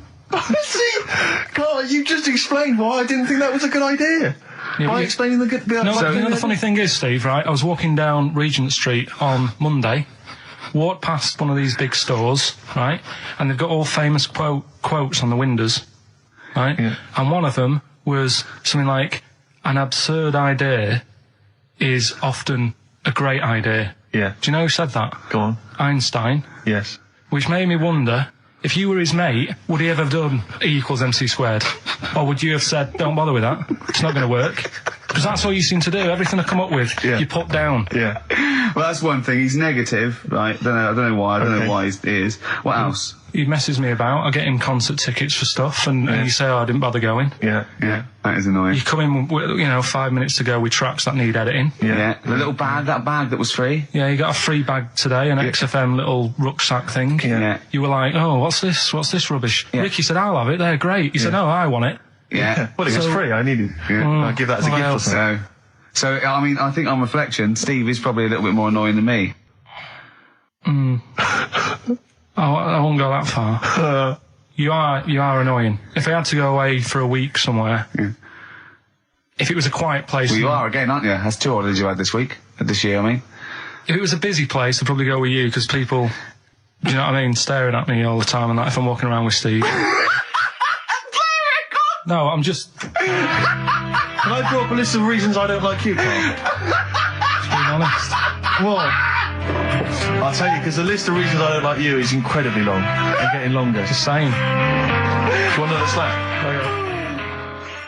Kings of Leon, Molly's Chambers on XFM 104.9. Thanks to Lauren Laverne there for the last few hours.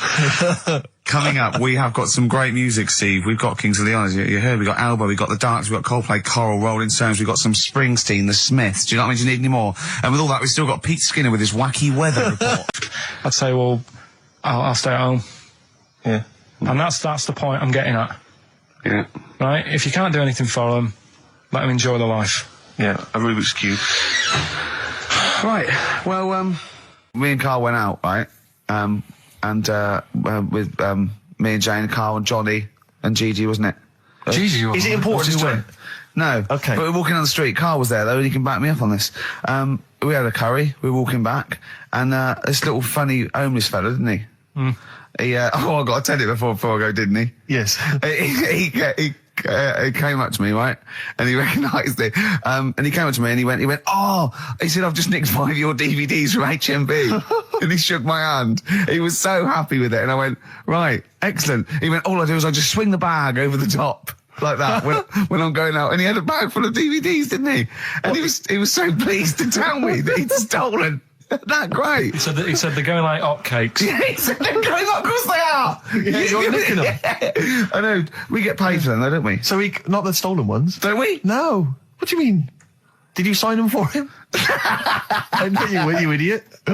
What? So he just nicked 5. Yeah. Well, Yeah. And you say he was homeless, was he? Well, he don't know. Maybe. No. Surely, how would he have seen the show? He'd just walked past Curry's one morning. Dixon's. Yeah, that's any Seen idea. a trailer for it. I thought, interesting. I don't know if he was homeless. I didn't go into his home life. He But, shook his hand though, and but he made Karl look smart. Do you know what I mean? So, how does he sell them? Where does he sell them? Does he go to people and go, do you want an Office DVD? They're not nicked. yeah, £4. yeah, exactly. Are these stolen? No. No. They've still got the tags on them. Well, it's like those people who, you're those cab drivers that you'll meet at sort of 3 a.m. who've just got a car, Yeah. and just went out with a car, Yeah. and just I'll pick people up and charge them. Yeah. I got in one once. I said to him, the guy just pulled up. I said, he said I was in like East London. I'm going back to North London. I said, yeah, going to Swiss Cottage. He went, sure, hop in. We set off. He went, do you know the way? I said, well, not really, no. I thought you'd know the way. You're in a cabbie, aren't you? He went, no, don't really know the way there. I said, have you got an A to Z? He went, no. I thought, well, if you're going to go out just on the, just winging it as a cab driver, Yeah. 2 things. Take a map and a torch. He didn't have Yeah. either. He said, well, I'll probably get to Camden. I said, well, I'll direct you from there. Drove on for about 5 minutes, making conversation. About 5 minutes later, he went, do you know the way to Camden? I thought you knew the way to Camden. I don't really know the way. I thought you did. Oh. It was lewd. I mean, Let me out. You know, £4. Exactly. And that's, I don't know who's got that sort of time on their hands that they just think it's 3 a.m. I'm at a loose end. I think I'll go out doing a bit of cabbing. Wow. Yeah. Because your dad was a cabbie, wasn't he? Yeah, it was, yeah. Couldn't stand it, but it's good money. He was he wasn't like a chancer though. Black What cab, was he doing when he put that little Forrest Gump in a weedy bin? That was part of the cab company thing. They had to do like a charity event once a year, and he did it 1 year. Never asked him again. Tell us the story again. I know you No, told I'd me, rather not, Why? because we got a few sort of complaints about it. Why? Why did you get complaints about it? Because he put a kid in a bin, and it's not the thing to do. So, But we could use it as a sort of sobering lesson for people. Yeah, tell it like a, you know, you shouldn't do it. no, yeah, but that's how I did it last time. But people still didn't like it. All the stuff I tell you, we don't take the mickey out of people on purpose. No. It's real life, innit? And that goes on in life. Yeah. My dad was saying that in hospital, though. Do you know I was in hospital? Yeah. You know, he did some jokes about old people and that. And he said, at the end of the day, if something makes you laugh, it's funny. And if it makes you laugh, you can't help laughing, can you? Do you know what I mean? So, what are you meant to do? And laughing's good for you. Yeah. So, even But being though laughed at isn't as good for you, is it? no, but there's probably more people laughing at one person. So if you balance it out, there's only one person who's upset and there's a bunch of people laughing. So it's Genius. Give me an example of that. Give me an example. Well, for instance, Karl Pilkington as he talks and the people listening. yeah. No, give me an example of like, so, you know. I can't because again, that's what I'm saying. I can't tell you the story Yeah. because there might be someone out there who this person might even be listening and think, I forgot about that and you brought it all back to me. Yeah. So I prefer to leave it, but I think people know. Why did he put him in the bin in the first place? Because he was getting out of hand. What was he doing though? You see, I can't explain. You can't, don't be silly. I prefer to leave it, honestly. What was he doing? Was he annoying him? He was annoying my dad and the other people in the cab. Right. And he thought, how can I deal with this before it gets too out of hand? Yeah. He pulled over and put the lad in a wheelie bin. I'm gonna burst. So we'll leave that. Some people emailed in the songs with stories in it. One of them was Babushka, and he went, what's that? And I went, that's Katie Bush. I went, what is it? I said, it's about a woman who dresses up as another woman to introduce her husband. He went, they wouldn't work. Just dismissed it like that. Why do you think it would work? Because you'd know. I mean, say like, right, Suzanne, right, who I go out with, Yeah. right? She can see me from, say, if I'm coming down the high street. Yeah. She knows it's me by the way I walk. Right. So just the fact that this woman went and put a wig on, there is no... You haven't even heard the song! I know, but you're saying that she put a disguise on and he's like, oh, I fancy her, and he takes her out and he doesn't know it's his missus.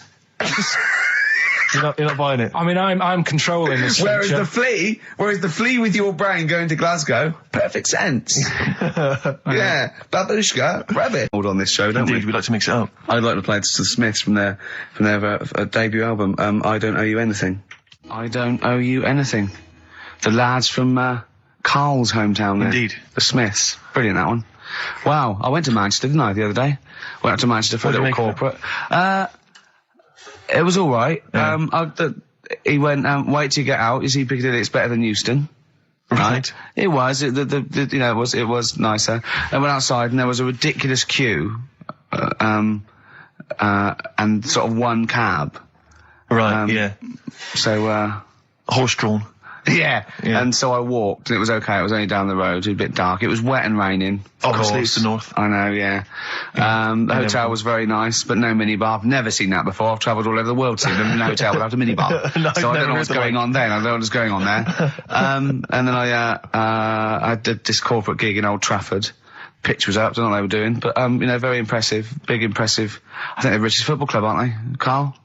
Yeah. You did a gig at where? Old Trafford. It was in a function room. Oh, there, well, I but, thought it was the stadium. No, I'm Incredible. not that big yet. Yeah. No. But I mean, I can't really comment on Manchester. I do know that Liverpool was voted most important music city via poll. True enough.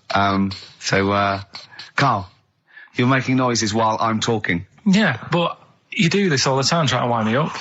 And I'm not saying Manchester's the best place in the world, but what I'm saying is there's bits of it that I really miss. Yeah. Like last Sunday, right? When I'd met up with Ricky, we had spaghetti bolognese, which was all right. And then I said to him, I need some soil. Damn, I wish you'd invited me. It sounds amazing. So I need some soil. What do you think? You need some what? Soil? Soil, yeah. I need to repot a plant, right? Yeah. So you need to repot a plant? Yeah. Fair enough. So I'm like, where you can't see these shops in London. Do you know what I mean? There's nothing around. I took him straight to one in my street. Yeah, but near your street, and that's probably the only one in London. Well, you say that, Karl. No, it does annoy me. Round my way, it's like, you know... You can't move for soil shops. You can't. There's earth. You can just pick up handfuls walking down the street. Yeah, incredible. Which People is- just lean over into someone's front garden. No, you Yeah. can take the plants as Yeah. well. No, Yeah. but what I'm saying is, Go on. Manchester, there's loads of decent hardware shops. Yeah. Here, you know, if you want a panini and a latte or whatever, you can't move from. But for soil, I had to go virtually how many miles away from me to carry that soil home and stuff. Yeah. It's not good. I mean, London's all right, but if cities were sort of marked, It's neglecting the peat market, really. Well, isn't there's barely any mulch available Rick, in central London. I'm sick and tired of not getting a good decent compost of a Sunday. Indeed. So, It sickens you know, me. I'm thinking of moving to the north, where there is loads of soil and gravel Indeed. and animal shite. whatever. See, you're eating a biscuit. I can't believe it. Are you bored with this already? Do you know what? MTV called me last week. They called me again yesterday and said, when can they come down to do they're coming down next Saturday, by the way, to do a little screen test for you. They're going to sort of just film you with a little camcorder. You said this. They're going to film you. Are you alright? Do you want to, are you hungry? Do you want to go out and have a meal? I can't believe you're eating while I'm on air. No one can hear that. Do you know who I am? No one can hear that. Explain who I am. Well, that's Ricky Gervais, right? He's made his name on TV. Yeah. Okay, he's done any number of corporate gigs, and they pay silly money. So, Yeah. I mean, this guy's earning, you know, and really earning beyond his talent. All right? So, I mean, think this I is, deserve you know, a little bit more than a little mank eating a biscuit while I'm talking. Rick Gervais? Yeah. Have you won a BAFTA? Yeah, too. All right, so Yeah. just a little bit of respect. Yeah. Yeah. Karl, Well, what have you the- won? What have you won? I got a bronze certificate for doing a full week at school. That's great. It was only a bronze. What's that then? 3 out of 5 days? and I got me a little Crusaders badge, if you remember. What's the little what? Crusaders badge? The Crusaders badge for the religious club. So Oh, was that the fella that you went and played You had to go ping and pong convert ball? So Muslims, they wanted to did you? talk to you about God. yeah, Yeah. You got a Crusaders badge, did you? yeah, that's Oh, why I you went. actually That's got a why I badge joined. That's why I joined. For the badge. I like the little badge. Did 4 weeks and then packed it in. Travis on XFM 104.9 on Ricky Gervais with me, Steve Merchant and Karl Pilkington. We're doing Educating Ricky. Right, final one. Come on, Karl. Right, what was it? It was why don't they just get a diary or some paper or something to write on? Yeah. Yeah. Because snappy. I couldn't think of a heading for it. It's basically on. people who have tattoos. I've never understood it. Right, that they have something put on their arm. Well, sorry. Have we started the educate? Is this part of it? Are you educating me? This is something that will be useful in my life that I didn't know about. Yeah. Go on then. No, it's just that they've got a machine out, right, that does tattoos. Tattoos. You come up with a design you want, and you sort of this machine scans it, and you put your arm in this thing, and you press print or whatever, and then it does the tattoo on your hand or on your What, like arm. loads of little needles that follow a pattern? Yeah, The computer, is it? basically, yeah. Is it a real tattoo? It's a proper. It's a proper one. The fella said, Well, as long as it goes out, it pierces the skin with a. I just wondered if it's ink. one of those kind of, you know, those kind of. No, it must be lots of little needles or a moving needle that can go Sorry, along but it. how is this cleaned? Like in between each person? don't know, probably, I don't know. Well, no, as long it's only that if it's one needle, it's just the head, isn't it? If it's one needle that moves, does it like loads of little? What are we gaining from a machine doing it? Just because you know they're going to sort of mess it up. But hold on, how do you keep your arm still? Because your skin moves slightly. It's the machine It's sort won't- of strapped to your arm. Right, And so the it fella, spreads, the so- fella said that the tricky thing was in all this, it was the fact that, you know, nobody would let him test it out on anyone else, so he had to do it himself.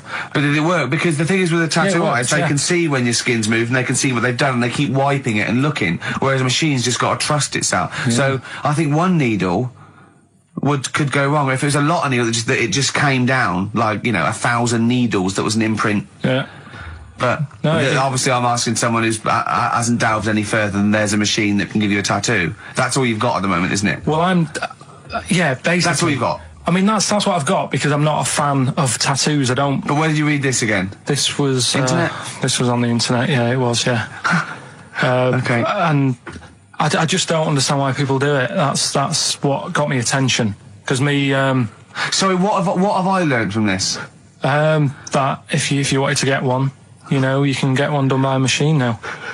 People say machines are sort of taking over and that, and there's another one. But it's just the fact. I mean, I don't know. So give us the snappy title of this education again. Why don't they just get a diary or some paper or something to write it on? That's what I always think when I see people with loads of tattoos. Like there's that fella who we were talking about the other week in Scotland who was covered 99% in tattoos. It's just like, what have you done that for? Yeah. Do you know what I mean? You can't get rid of it now. You've done it now. Yeah. One of my uncles, right, Tattoo Stan, he's just caked in them. Tattoos. Right. I don't think he's my proper uncle, but it's just like my dad's got Tattoo Stan. No, my dad's that's a province in Russia, isn't it? My dad's got loads of mates who. When you say he's not your names- proper uncle, do you know how, like, when Just a bloke who someone used to comes hang around around, with you're the alright, Uncle Stan? Yeah. Do you know what I mean? And my dad had loads of mates like that. There was John the Screw. right? So he either works in a prison or he likes to have sex. Cabbie. Cab driver. Okay. There was Jimmy the Hat. I don't know what he Jimmy did. the Hat. Yeah. And, Did he wear a hat? No. No. There was Fred the You Veg. sure he wasn't a relative? Sorry. Fred the Veg used to get us like big bags of potatoes and that. Fred Veg, okay. And there was Tattoo Stan. Right. And he was just caked in them. And I used to always look at him thinking, why have you done that? I must have only been like, 6 I or suppose 7. if you're born with a name like Tattoo Stan, Exactly. you're destined, aren't you, were really? they like a 1950s gang? I'm worried just about... like- I'm Who worried were about... doing a bank job? What was his name? The Hat? What was his name? Jimmy the Hat. I'm worried about Jimmy the Hat. Yeah. Not having a hat. I don't understand Are it. you sure he didn't have a hat? Not when I met him. Did he ever wear a hat? I didn't see him that much. Do you think it was a joke, like, when your mate's sort of like, 8 foot and huge, you call him Little John or Tiny? Do you think... Well, the fact that he never wore Yeah, a they hat. went, hold on, I've noticed something about Jim. Go on. No hat. And I go, oh, true, let's call him Jim the Hat. Jimmy the Hat, yeah. But my Uncle Stan, he had like loads of them. He did them himself. Oh dear. And it was always that thing. God. What was it things like? He had like the cross. cut here, Cut one here, on made the in neck. Britain. And if you're going to do them yourself, I'd say at least make sure you're sort of a good drawer. Yeah. And don't do it in the mirror so it comes out backwards. Well, that was the other thing. But like, I remember he did. Names are all right. He had like all his kids' names down his arm. And, what are they called? Yeah. oh, God, it's, Tattoo Stan Jr. Yeah. and Paul shits to bed. I'm trying to. Oh, Wabbai Kate. yeah. But he had, Frankie never amounts to anything. Oh, God. so he had like. That was an episode of Lassie. What's the moral? What's the moral there, Karl? What's that telling? What's that explaining through analogy? Sort of don't forget the old. Look after old people. I remember there was one I heard once about a young boy who got trapped in a lake inside a cage. But he loved his foolishly, trainers he so loved his much. trainers so much he wasn't going to get them wet. But even though he water had to came, get out there, and even though he thought that was the important thing because it's material value, he actually drowned, and the trainers were no good to him then. That was Bowie and Waterloo Sunset. Love that. Love the original. Love Bowie. Bowie was my gig of the year. These are my singles of the year. These are our clips of the year. I'm Ricky Gervais with me, Stephen Merchant. We're just picking some lovely little bits and pieces. do you remember when we talked about this?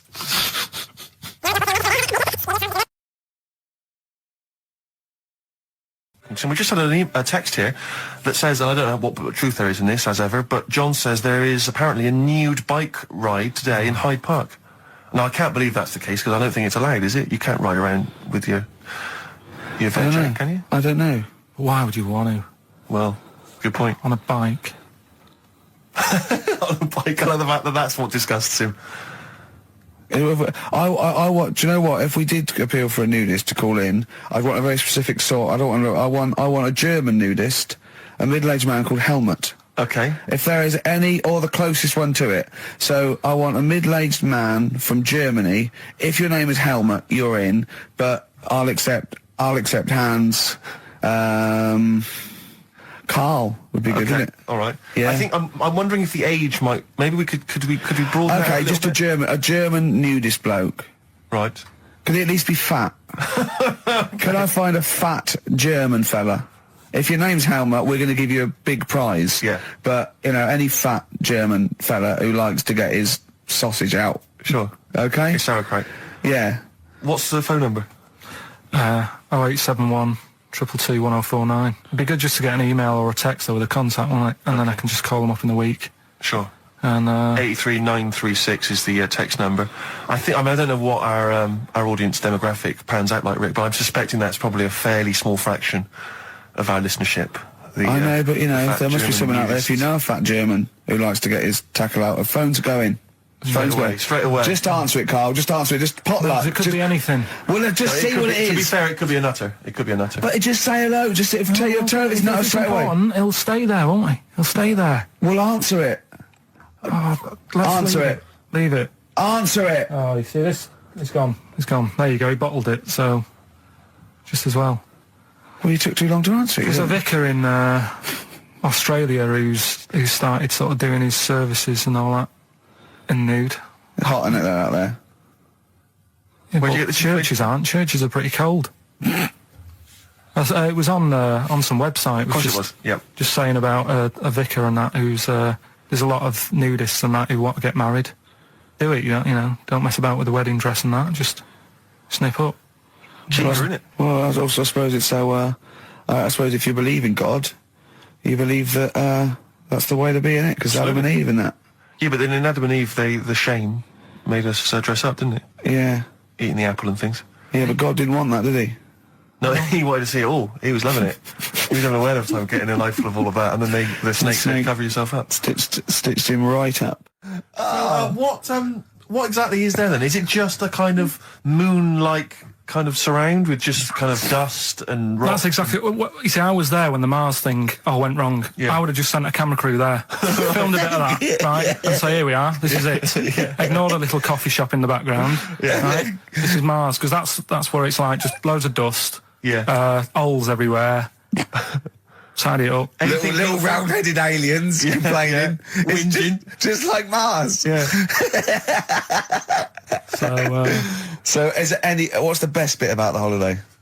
Come on, pretend you're Judith Chalmers. I have been doing. I would have done all. I would have said that. Don't bother. Well, I mean, the hotel was good. Yeah? That was all right. What was that like? It's all right. Just, clean. That's all you want, isn't it? See, that's not quite what Judith Chalmers does. She doesn't go, what's the hotel like? All right, yeah, clean, innit? All right. What was it like? What was it? 3-star, 4-star? Did it have a swimming pool? What was the room like? I had a swimming pool and that. Yeah. Yeah, it's good. I think it was one of the better ones on the island. Okay. Nightlife? Wasn't really in it. There was a bar, there was some bands playing. Yeah. Not very good. Food got a bit boring. Yeah. It was always the same food every night, but they sort of themed it and made out as if it was different. So, like, on Mexican night, it'd be chicken with a nacho on it. Right. And Chinese night, sort of chicken with a little prawn cracker on it and stuff. Sure. But that got a bit boring. That's me just turning on my phone, because I want to read to you a text that I got from Karl. I think you've sort of summed up the holiday in this text, don't you? Do you remember it? I can't remember. Let's have a look. Let's have a little look. Instantly, what did Suzanne, your girlfriend, make of it? Similar view to you, that they should fill in the holes? Yeah, it's just that thing, you see, I went on a coach trip, right? And you go and see the volcanoes. Like I say, there's 36 of them. Yeah. Which, how many do you need? And when we're on the coach going round all these volcanoes, the fella on the front's going and look out your left window at the moment, and there's a volcano. And if you quickly look out at the right-hand side there, there's another one. Right. And on the left, he's just like, all right, we've seen it. Sure. Do you know what I mean? Yeah. And that trip, we'll talk about that trip in a bit. Right, this is the text I got. from Karl, right? Alright? Been up to a volcano. Been in some dead artist's house who built his house in the lava. They said they would show me science with volcanoes, but all they did was chuck some water in a hole and it shot up in the air. No dwarves in the canteen, no scousers here, but there is a Swede woman with a big head. She looks effing gormless with a cap on. Alright? So a little reference there to... A Swede woman? What's that mean? Do you mean Swedish? Yeah. Or she looked like a vegetable? No, the Swedish woman. But they've all got sort of quite big bill, aren't they? And I sent him a text. Oh well, it's just good to be on holiday because I'm working. He sent back. So am I. Just been watching Sky News. There is a school for monkeys who want to get a band together. Is that monkey news for later?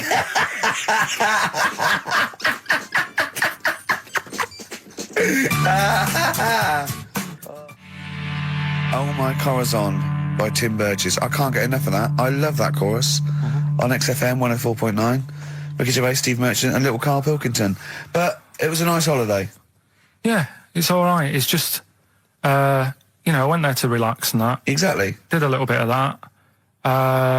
Trying to think of some new, features and stuff. Sure, always working. 3 holidays a year, Jesus. Oh, not really three. It's all one big sort of like work thing to me and Steve. Two holidays, isn't it? Work hard, you need the holidays. So, yeah, the things that annoyed me was like, you get bored sat around the pool after a couple of days. I'd read my book. Yeah.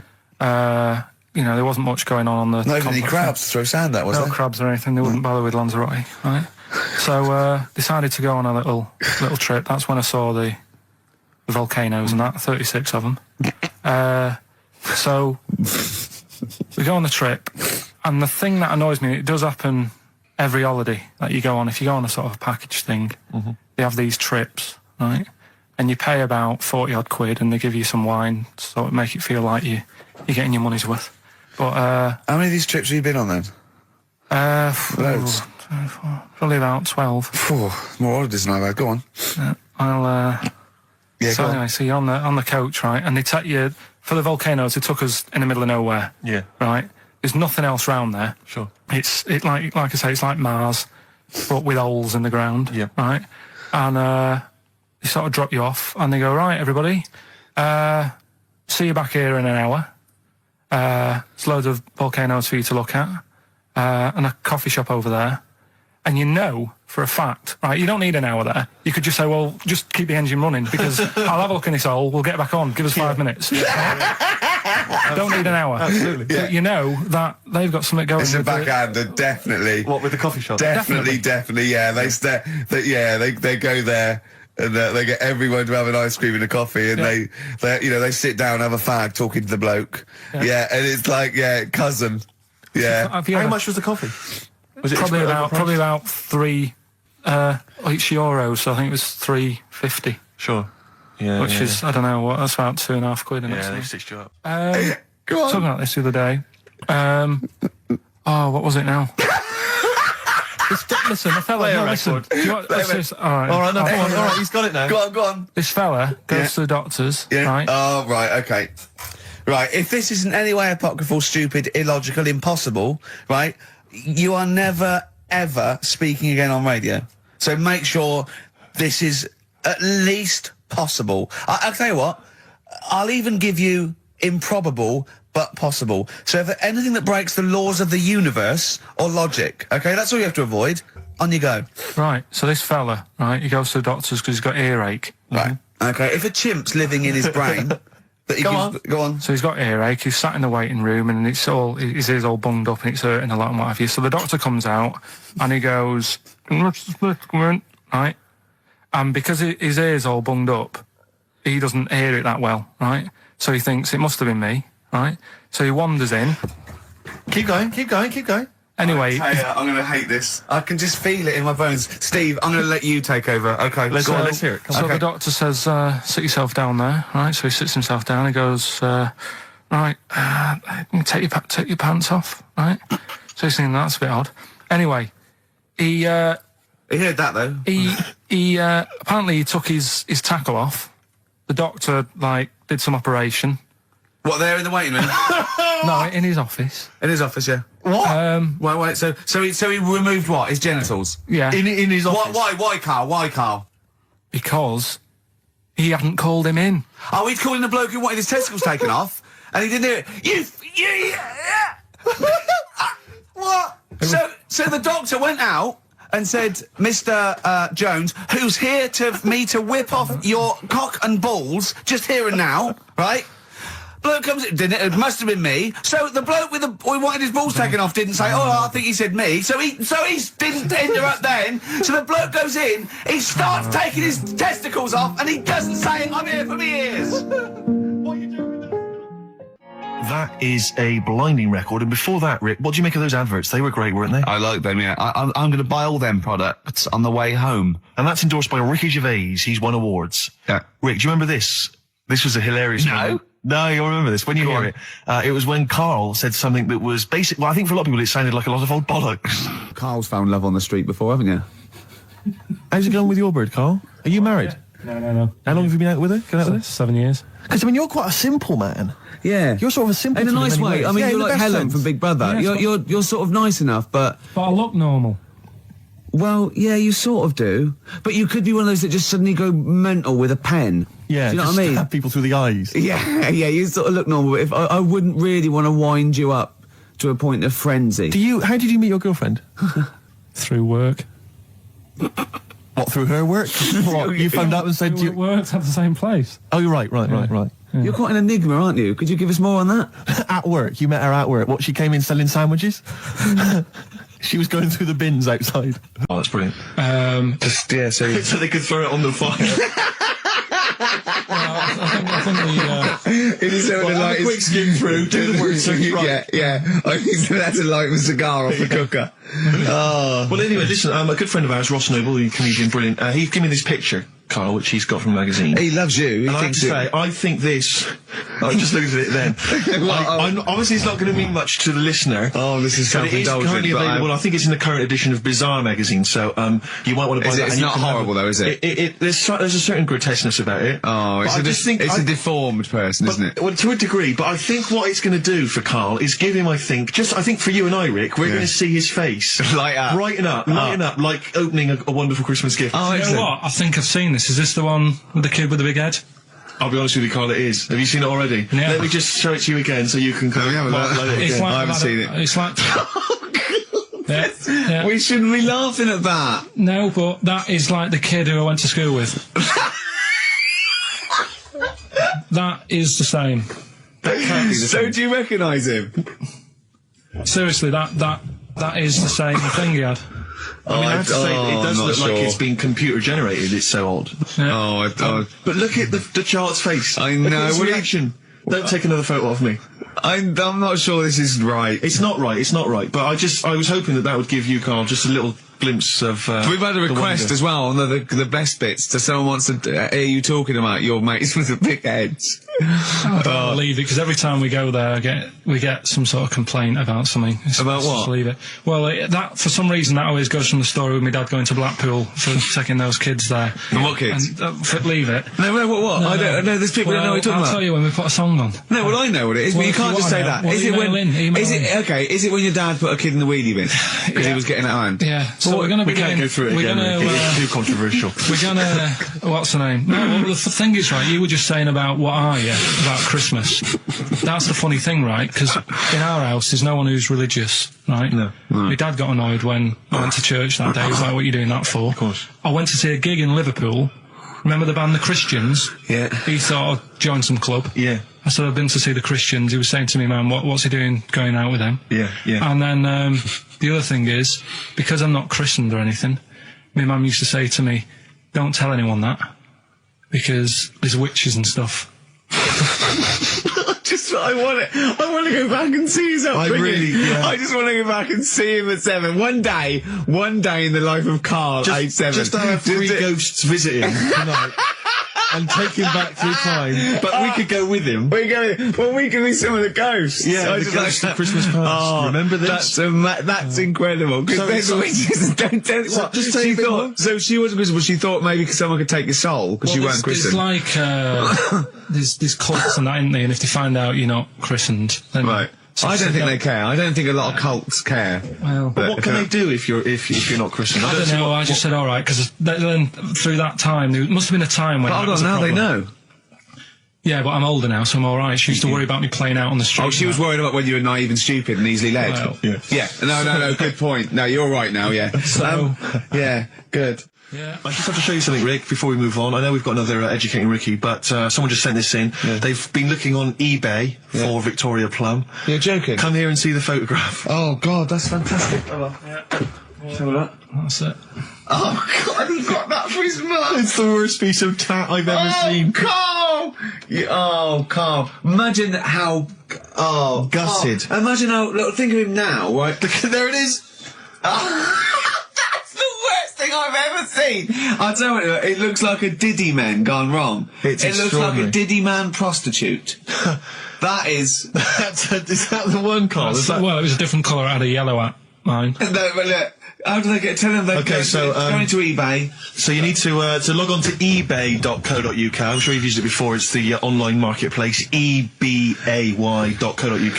And if you type in Victoria Plum, I'm assuming that you can track this down. That's amazing. It's the worst piece of Oh, rubbish just I've ever think seen. how cute he was as a kid, though, doing that. Just think of him, just going... just seeing that and thinking, oh, she likes gnomes! It's the worst thing I've ever seen! I mean, to be fair, I don't know what her prize collection of gnomes looks like, but I can't imagine they're much better than that. I mean, gnomes are a fairly grotesque thing. But certainly your mum's taste and discretion is... Did you have those houses on your estate? You'd go in there and it was just loads of those dolls still in their packaging all around the room. And sort of like one of those homes that keeps the sort of packaging on the three-piece suite. Why don't you buy another one for her for Christmas? Yeah. It's $3.99. It looks, but that's £2.49 because that was $399. Well, Oh, buy it, Carl. because I've sorted out her passport this year anyway. I'll get her that next year. I've had an email from Andrew Forrest who has just simply entitled it Karl Pilkington. Oh, Karl Pilkington. What do you think of that? That's got to be your new name from now on. Oh. I had a mate who used to use it. What, he used to call you that? Yeah. Was that your nickname at school, Pilkington? No, it's not my nickname. It is now. No, it's not. It is now. Pilkington. Pilkington. Oi, Pilkington. Oi, Pilkington. Pilkington, do my Oi, homework. Where do you Actually. live? Where do you come from? Pilkington? No, there's this lad who called Mark, right, who I used to go to school with, who used to call me that. And his mum, right, was like obsessed with cleaning. And I was never allowed in their flat. He makes the place look untidy. So she used to, I don't know if it was just me or all his mates, but I used to turn up and she goes, yeah, he is in, but you know what you've got to do? And I used to have to go round the side of his flat, and he had a computer, right, which he used to play. I didn't have one at that point, but he had one. And I used to have to go round the side of the flat and stand at his bedroom window with his window open, and I'd be sort of leaning in playing the game. You are joking. I'm not, his mum- You had the weirdest upbringing I've ever heard. The things you were willing to do. It's the strangest. What is this town like? No, I stopped going once Was I there got my always own. music? Like, there's the horse in the house there. Oh, look at these two kids with big heads and webbed feet. All right, Ronnie. All right, Reggie. What was it like? She was It obsessed. is like you've grown up in a cartoon made for children. Yeah. No, his mum was really obsessed with cleaning. When Can I play it through his window? I used to, Put these Mrs. Marigolds on. Ramsbottom, can I play it through Mark's window? Aye, you know what you have to do. she used to be up till about Is 3 in that the morning. Pilkington again? What do Have you you mean? washed your hands? What up till 3 in the morning? She Washing. used to be up doing the tiles in the kitchen. Washing until 3 in the morning? It's at 3 in the morning. And for ages and ages, that's saying that out on the tiles, I used to think that came from, like, his mum. Because she was out, like, cleaning them late. So, till I was about 13, I thought that saying out late on the tiles Yeah. was... And now you're not confused by anything. Well... There's no misunderstandings in your life now, is there? So was he allowed to walk in and out of the house, was he? Oh, he was all right, and he used to come round to ours a lot, and my mum used to get these pies from Hagenbach's, right? So... I don't know what that is. It's at that bakery where they used to chuck the cakes out the back, I'll tell you about. Yeah. Oh, and you ate six. He loved it, but I could never go round to theirs, or if I did, it was like, well, yeah, he is in, and I'd go, all right, and then I'd walk round the side of the flat. Stand outside. Why did you ever knock at the door? Why don't you just go around and knock on the window? Just to check he's in, because he wasn't always in his room. If he was in the lounge, he'd have to go to his bedroom, and then that's Used to meet you. This is the strangest. And you'd play a computer game through the window. You say it was a flat. It wasn't like a fifth story one, and you had to get in one of those kind of cleaning contraptions and like winch your way up. I love the idea of that. So, oh, Pilkington. Clocks from the Coldplay on XFM 104.9. I'm Ricky Gervais, with me Steve Merchant, and back, Karl Pilkington. Hey. He's raring to go. That's nice when you have a bit of time off, isn't it? Yeah, how long have you had off now About then, 3 Carl? weeks. About About 3 3 weeks, yeah. We can't do that because we're sort of self-employed and we'd be letting people down, but it's different when you get paid anyway, whether you turn up or not. But good to have I'm good to have never off ill. No, It's the good- first time No, I've ever been off ill. Like, Well, no, I mean, just you're off 2 weeks and then you're off. No, I just wish I was the kind of person who could let down an audience I know, of regular really, listeners. yeah, but like I say, Well, no, we spoke to you. You weren't that bad. A cold, you don't go home for a cold. We were discussing this last night in the pub, and you don't go home for a cold. Okay, so moving on. What have we got then? We've got some great cold, songs. though. I've brought in the Smiths. I've brought in Buzz Cox. I've brought in Neil Young. I know Steve's got some hip hop. Some great hip hop. I've got Hooray. some great Elvis Costello. It's going to be great. Karl, come on, concentrate. You've been away for 3 it's weeks. just annoying. No, stop saying that. What? Because you're annoying me now. Why? Oh, that what what you do? Go home ill? Oh, he's annoyed me. Oh, has he? Yeah, I got I'm a little bit annoyed. Can I have some time off but still get paid? Yes, of course you can, Steve, Karl. right, he called me up, winding me up about this, and right, I'm 30, right, I'm 30 now. I can only remember being off 2 times. Oh, his memory's going as well. You'll have some time off. And both of them were when I was at school. School? What's school? One when it was windy. Why did you have time off? Because it was windy. But to be honest, Carl, that lasted for... Play a record. No, go on. Go on. Right, it's this woman. I don't even know if it's ghost, really. It's just a bit weird. Yeah, sure. There's this woman, Yeah. and she's not a woman, she's a kid. Sure. Okay. Sure. She's walking down like a street in her area. It's a nice day and everything. Everything's normal. She's walking down, and a woman comes up, cycling past. Right? The woman on the bike looks at the kid, absolutely terrified. Right? Got a really scary face on her. Yeah. The kid's thinking, why is she doing that? Yeah. Right? So anyway, she thinks nothing of it. Goes, I think she was playing in the park or whatever. Goes and has a nice day. About 15 years later, Oh, right, yeah. she's, I don't know, I think she was going to work, right, on a bike, She was riding her own bike. riding her own bike, cycling down the road, Oh, yeah. looks at the kid.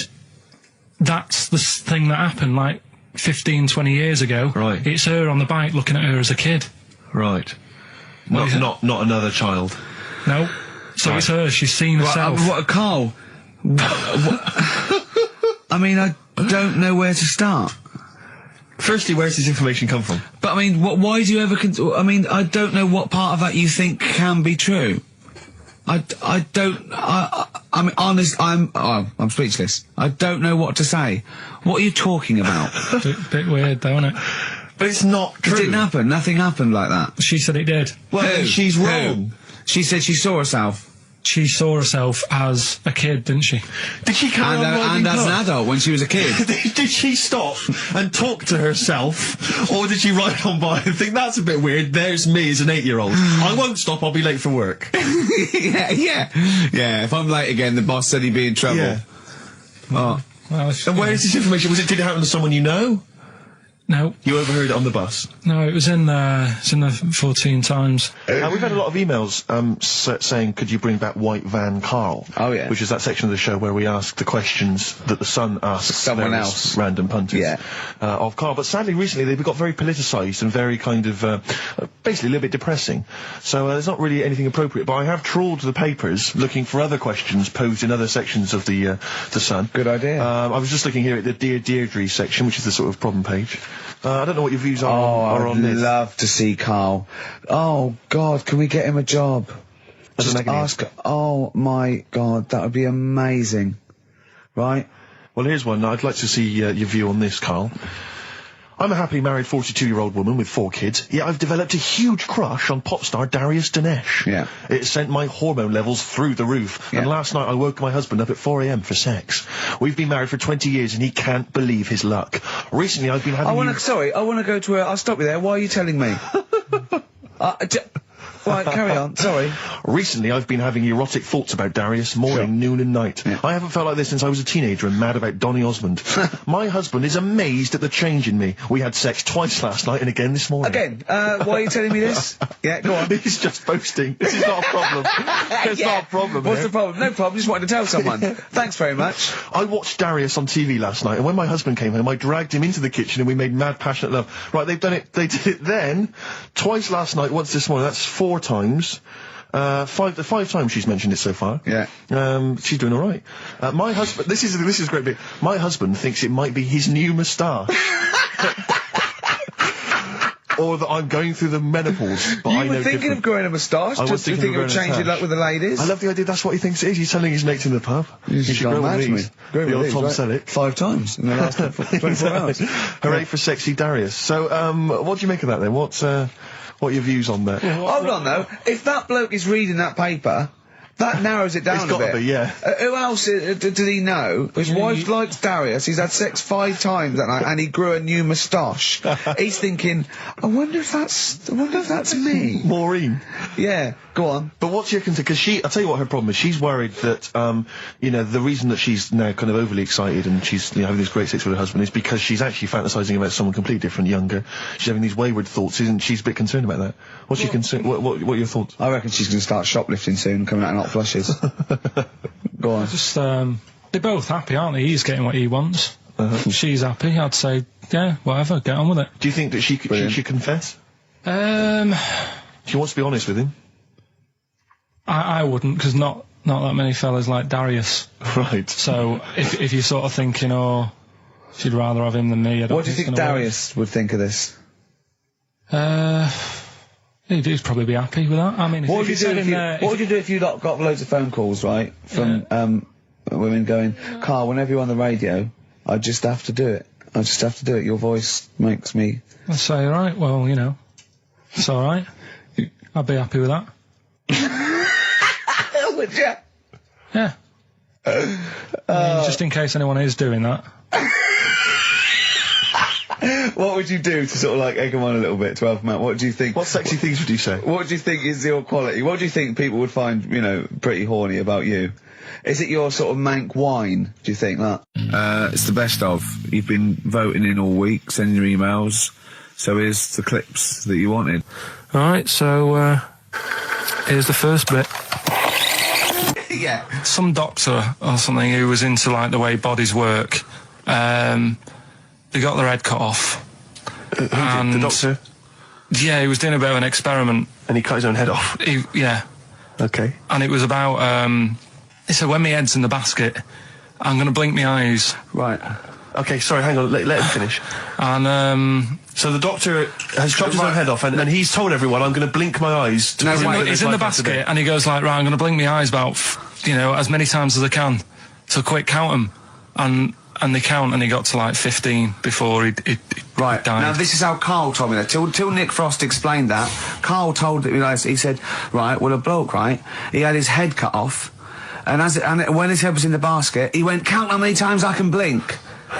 And I went, well, that's rubbish. He went, no. And Nick went, well, no, he actually said, when my head's in the basket. He went, and Karl went, all right. I said, Karl, do you know the subtle difference? Do you see the subtle difference? I have to say, though, guys, I still don't really understand what went on there. You've both lost me. The story is that a bloke who'd been found doing, You mean that Karl just explained it and that was a clear version? Because I still don't know what you're talking about, Karl. Well, this bloke had his head cut off for experiments against God. He was a doctor in the, in olden times. Yeah. And when they cut his head off... Why did they cut his head off? Because it was... He was executed. Crimes against... Exactly, he was executed, yeah. And he said to his assistant, when my head's in the basket, I'm going to blink, count how many times I blink and write it down as an experiment, right? Karl told it to me, like his head was cut off and he went in the basket, and when his head was in the basket, he looked up and said, count how many times I blink. Yeah. I love that. I love the difference in that story. story. Yeah. Both rubbish, Yeah. but, you know, one's Why possible do you and one believe isn't. anything? You believe anything that you're told, except when we tell you the truth. What?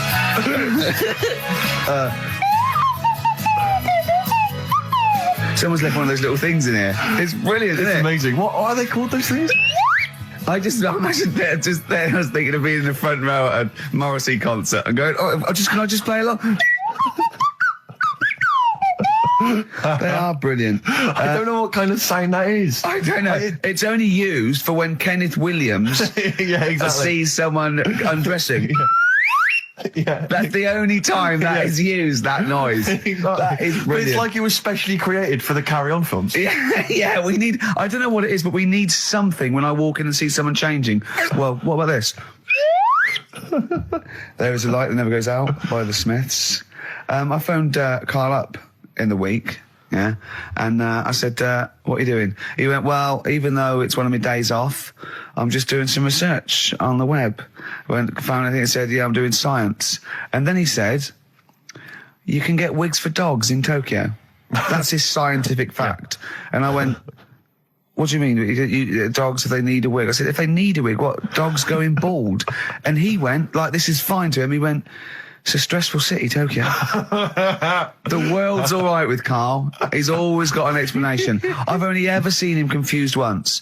When in Edinburgh, he looked out of his window one day and he saw a bloke putting a parking ticket on some rubbish. Yeah. And that genuinely confused him. Yeah. He couldn't work out, could you? It's a bit weird, isn't it? And the woman breastfeeding her 8-year-old child, you didn't like, did you? I don't like that. But the what's the name? Animals with wigs. I kind of thought, after I put the phone down to you, I kind of thought about it, thought, yeah, it's a bit daft, that. Are you sure he's not the ageing pop group? No. The Animals? But when you think, have you ever seen like a bald pet? No. It's weird. What do you mean? Because my mum, we had a cat, we used to get through loads of cats because we lived on a... Oh, God, it started early today, isn't it? What do you mean? It's only 10 past Just 1. because What we are lived you doing? No, Running we a lived, restaurant? we lived on... Oh, God, what do you mean? No, we lived on like a main road. Oh, yeah. Right?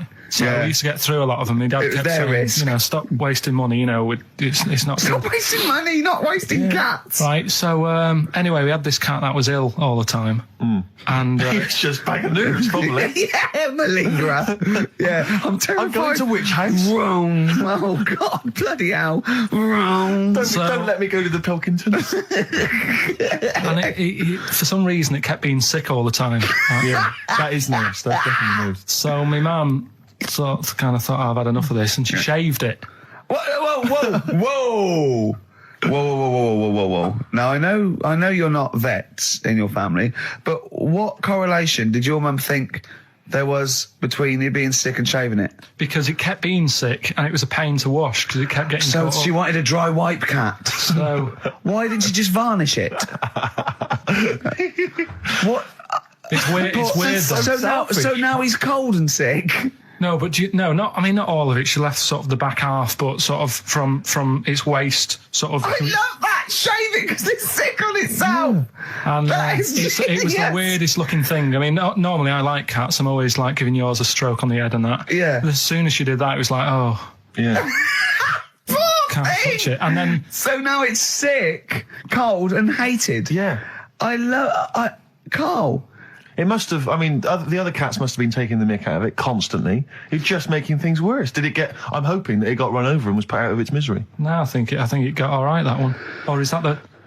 Yeah, it did get run over. It did. Oh, God.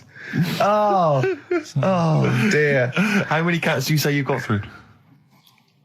I'd say whilst I was living at home, I mean, it's still on the increase even though I'm not there.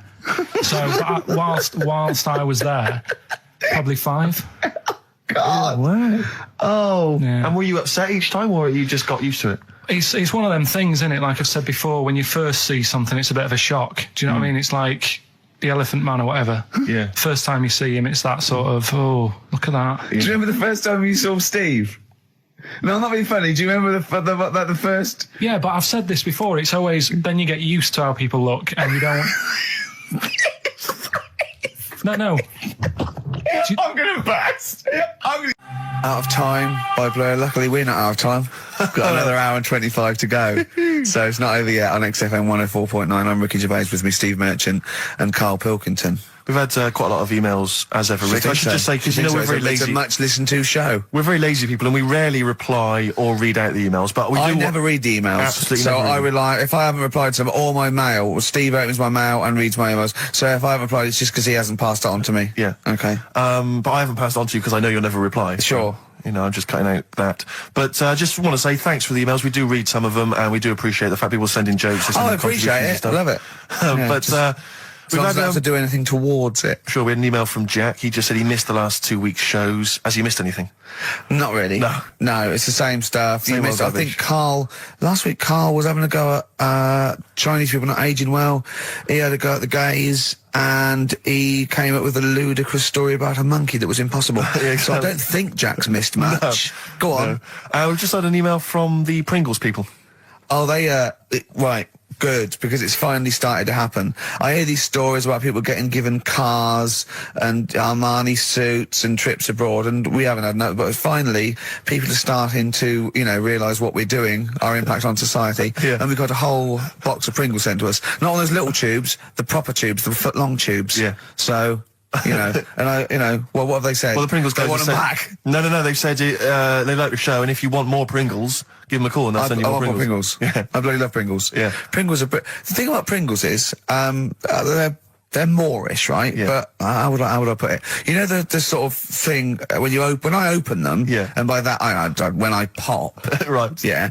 I have to eat the... Well, okay, how can I put this? When I pop, I can't stop. What do you mean? I don't... Well, when I pop them open, I can't stop eating them open. Right, when you pop, you can't stop. Yeah.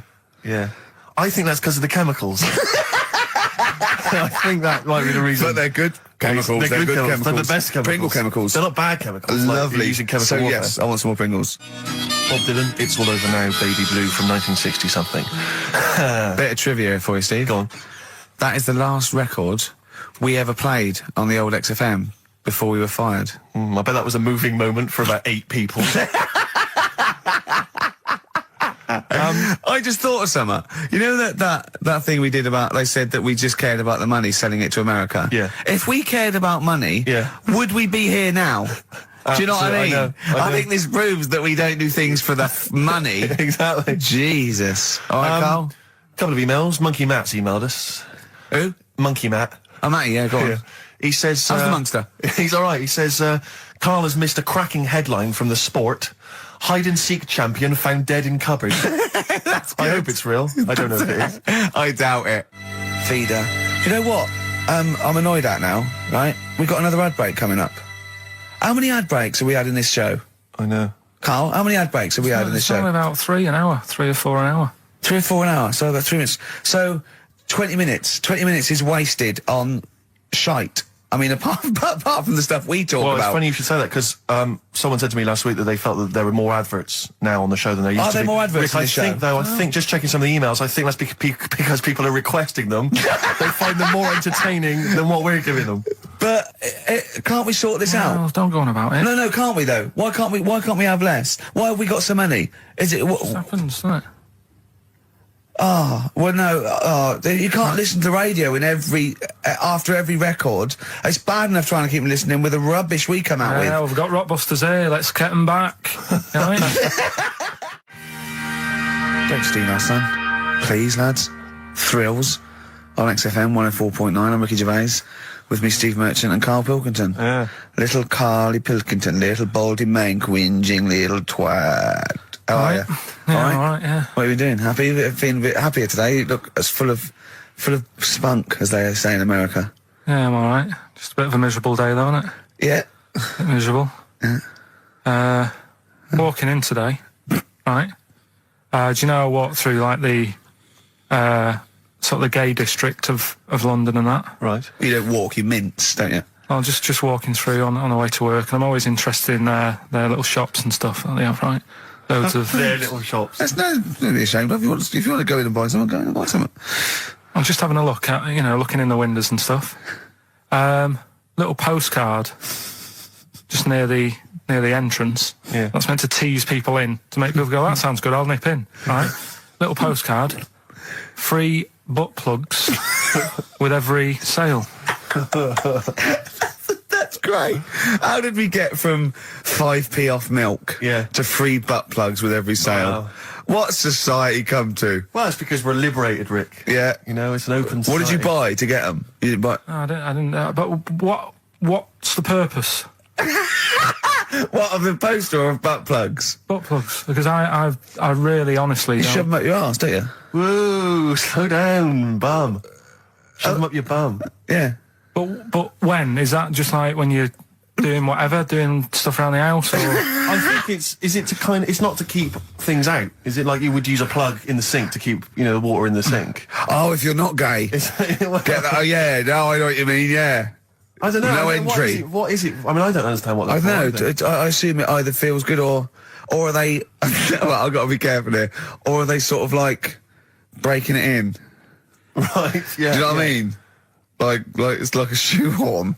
or It's like when you stick paper in your shoes if they're a bit tight. Or those people who sort of like put little bits of wood in their lips, and then as soon they've got big plates in their lips. Yeah. Same with the butt plug. It means you can, you're ready for anything. I don't know, do I? And look at Carl's face. Well, if you know what butt plugs are used for, then why not get in touch? Ricky.Gervais at XFM.co.uk. What do you think? If there's any... I can't believe we're already on this subject. I know. How is it? It's 5+1 and we're I was gonna say then, if there's any people who use butt plugs, and I was thinking that Karl would have said, well, they're not up yet. Yeah. Because they go out late. No, but what? We're award-winning people. We've written a TV Not on show. It's radio, highly though. respected. Not on radio. We're rubbish on radio. I know, but We've got nothing to lose. I always say to you, Steve, that I like educating people and that. Now, the way I see it is I didn't know what they were. Let's phone to go. Someone might know about butt plugs. All right, we'll get No, get them on. Get them on. Ask them. No, because they might say something dodgy. Oh! Yeah, whereas, what have we just been doing? Just take a chance. Take a chance and tell them not to swear. Well, you tell them. Okay. Right, Steve, I haven't got my headphones on. Hello, who's that? Hold on. Who, sorry? Nicholas. Nicholas, hello, mate. You're not going to swear, are you? No, I'm not going to Keep it clean. Yeah. Keep them keen. What were you calling about? I'm phoning about your plugs. About, not my plugs, but sure, plugs in general. What, do you know much about them? No, Are you a plug user yourself? No, I'm just thinking if maybe you've got some gay friends and you're spending the night at their place, you might want to use one. Right. What, you mean experiment with them, or...? No, so you can make sure they're not going to do anything while you're asleep. Could I suggest, just lock the door? I mean, that is easier to me. Can I make a bigger suggestion? That's probably the most homophobic thing we've had said on the show today. Thanks very much for your call. Right, okay, good. Well, that's why we shouldn't put people on the line. Just, without checking first. I think Karl's made a good point. That's the calibre of listener we've got. Karl, come on, what's the matter with you? Oh, Thorns. that's fine. No blue sky. Beautiful, isn't it? And that a great track. It's all right, yeah. Just had an email, yeah. That woman who opened the Office script could have her head cut off. Apparently. When a letter is posted, it becomes the property of the Queen until it reaches the person it was meant for. By opening it, she's committed treason and could be killed. I don't know if you're familiar with this story, Karl, are you? Go on. Apparently, some copies of the Office Christmas specials, scripts, got sent to the wrong address. Some woman. And, I don't know what you do in that situation. Normally, if I get mail that's not addressed to me, I just give it to the postman or put it back in the postbox. Radio 1 tried to speak to her, but apparently she's got a gagging order, which makes us think that she sold it to the Sunday. So we'll read it. We'll read the plot of The Office tomorrow in the Sunday papers, which ruin it for some people. Ruin it for a lot of people, yeah. But the other thing is, I mean, if it was sent to her, obviously her name wasn't on it. Mm. If that's true, in which case, I think that's quite a serious offence, isn't it? I would hope so. I mean, I would hope that, if I sent something in an envelope, it was...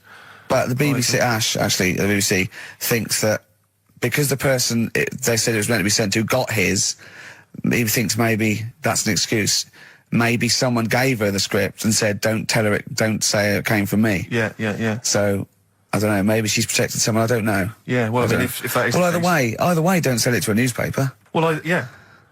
It's just the kind of mercenary nature of it that I loathe, you know? It's the fact that it's only just now makes me wonder if she had it there lying around in her house and someone said to her, well, why don't you go to the papers?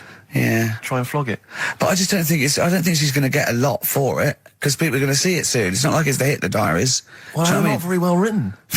But, I mean, I don't know. I tell you what I'm frustrated by is just the fact that it's like we've worked hard to give people some kind of pleasure for this Christmas, you know, because a lot of people are very depressed, Rick, very low at this time of year. They've not got what they wanted. But we're trying to cheer them up, give them a bit of happiness. Yeah, but I think she'll be happy if she gets a lot of money. True. I don't know. I think it's just tacky, really. It's like, well, I just say, if you're a fan of the show and you don't want to know what happens, then don't read the Sundays Tomorrow, or at least avoid it when it says we tell you what happened. The papers might not ruin it. The papers might go, we've got them, but we're not going to ruin it for people. That'd be ideal. Be a nice gesture. Ideal. But I don't know. All I can say is it's a good job that I send out the prizes. Because that Michael Palin around the world in 80 days will be going to the person who won it. Yeah. And if someone else receives it, they better not try. Right? It's not true. Opens the door, jams the things, you know, like the little catch. So the microwave works. She jams it with a screwdriver or a knife or something. Yeah. Puts the microwave on, sticks her head in, boils her brain. Don't be ridiculous. Right? Well, why is that ridiculous? Boils her brain. She boiled her brain. She boiled her brain. And this is what's good about the internet. I went straight from that, and there was a subject about brains. And do you know that Russell Crowe, when he dies, is giving his brain to charity or something, some sort of some people who can do stuff with it. She gave hers to Pot Noodle.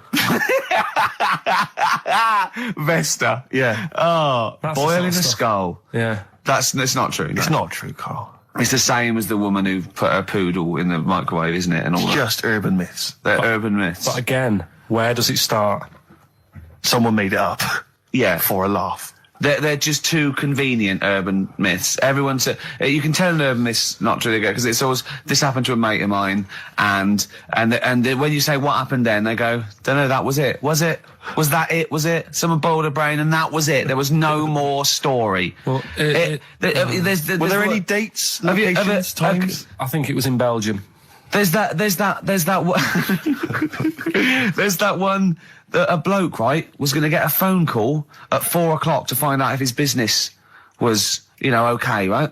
And if he didn't get the phone call, he knew he was broke, destitute. So dead on 4 o'clock, the phone didn't ring, so he went up to the roof, his office, and he jumped off to commit suicide. And as he was passing his window, the phone was ringing. Oh no.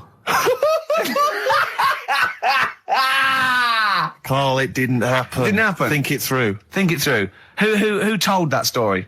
Who told that story? As he hit the pavement at 120 miles an hour. He's the only person who could have known that series of incidents. Also, why didn't And he he's wait? dead. As his life's at stake, why didn't he wait till 5 past? I'm going to give it 5 minutes just in Just case. in case the lines are busy. Yeah. And what sort of bloke goes out, I'll call you at 4, okay, if you're busy. Well, call me anyway. No. If I don't call exactly 4, then, no, you commit suicide. Commit suicide. I would, because if I don't call at 4, that's the end of it. Well, call me anyway. No, that's not the way I work. Why can't you just call me and tell me the other way? Well, I'm telling you how I do it. If you're bust, I don't call. Can't you just call to verify in case something goes wrong? What if it's engaged? If you want to be engaged, just commit suicide at 4, please. It didn't happen, Karl. The other one, right? A bloke, right? He's on a train station, and I'll tell you how I heard it. He's waiting for a cruise station, whatever, and he shits himself. As you do.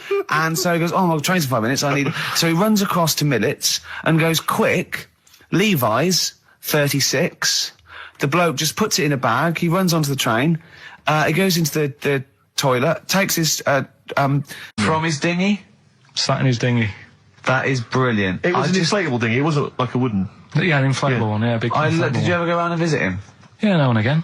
Was it weird seeing a 6-year-old bloke in a suit, in a dinghy inside, watching 2 tellies? It's weird at the time, I thought. Which of the TVs stopped working properly first? I mean, did he... let's say the sound went on one of them. Yeah. Did he carry on watching the other one, hoping that the other one was fine? Or No, he went and got a new telly, and then the vision went on that, and he went, oh no. He went, hold on then. Wait a minute. I've got another telly in the wardrobe that I haven't used it. It must have been like that. Yeah. Wow, he sounds brilliant. Is he still alive? Yeah, he's still around, yeah. I haven't seen him for years, but he used to... Be alright. Was he married? Be alright. I think that's what happened. I think his wife passed away, and, and that's when he had all this... You know, he had a boat.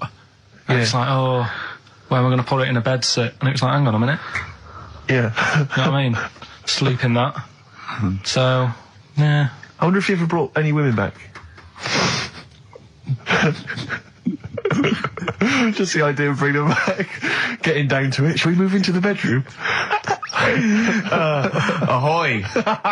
Oh, That is fantastic. What were we talking about before? I was until you know the most complaints ever, the Last Temptation of Christ. I haven't seen it. Was it Scorsese in it? it's Martin Scorsese, and I've bought the film actually recently because I was intrigued to see it, but I've not actually watched it. But from what I understand, the reason that it was so outrageous is because it has a whole sequence which shows what it would be like if Jesus had lived his life and not martyred himself on the cross, but lived his life as a human being, part of which is him having sex. And so I think that was chiefly what the outrage was, that it was showing this godly man to be, you know, as human as he was supposedly, you know, because he's supposed to be human as well. So so that's the reason. That was the reason that there was complaints there. I don't know. I haven't seen the film. Well, I can't say. you see him, do you? You see him having sex, I think, yes. Although it is an actor, Karl. Yeah, it's not actually out. Jesus Christ. It's not the real Robert Powell. No. It's an actor playing Robert Powell. It's that, you see, sex on films and all that, right? When I was growing up, Here we I'd go. be watching...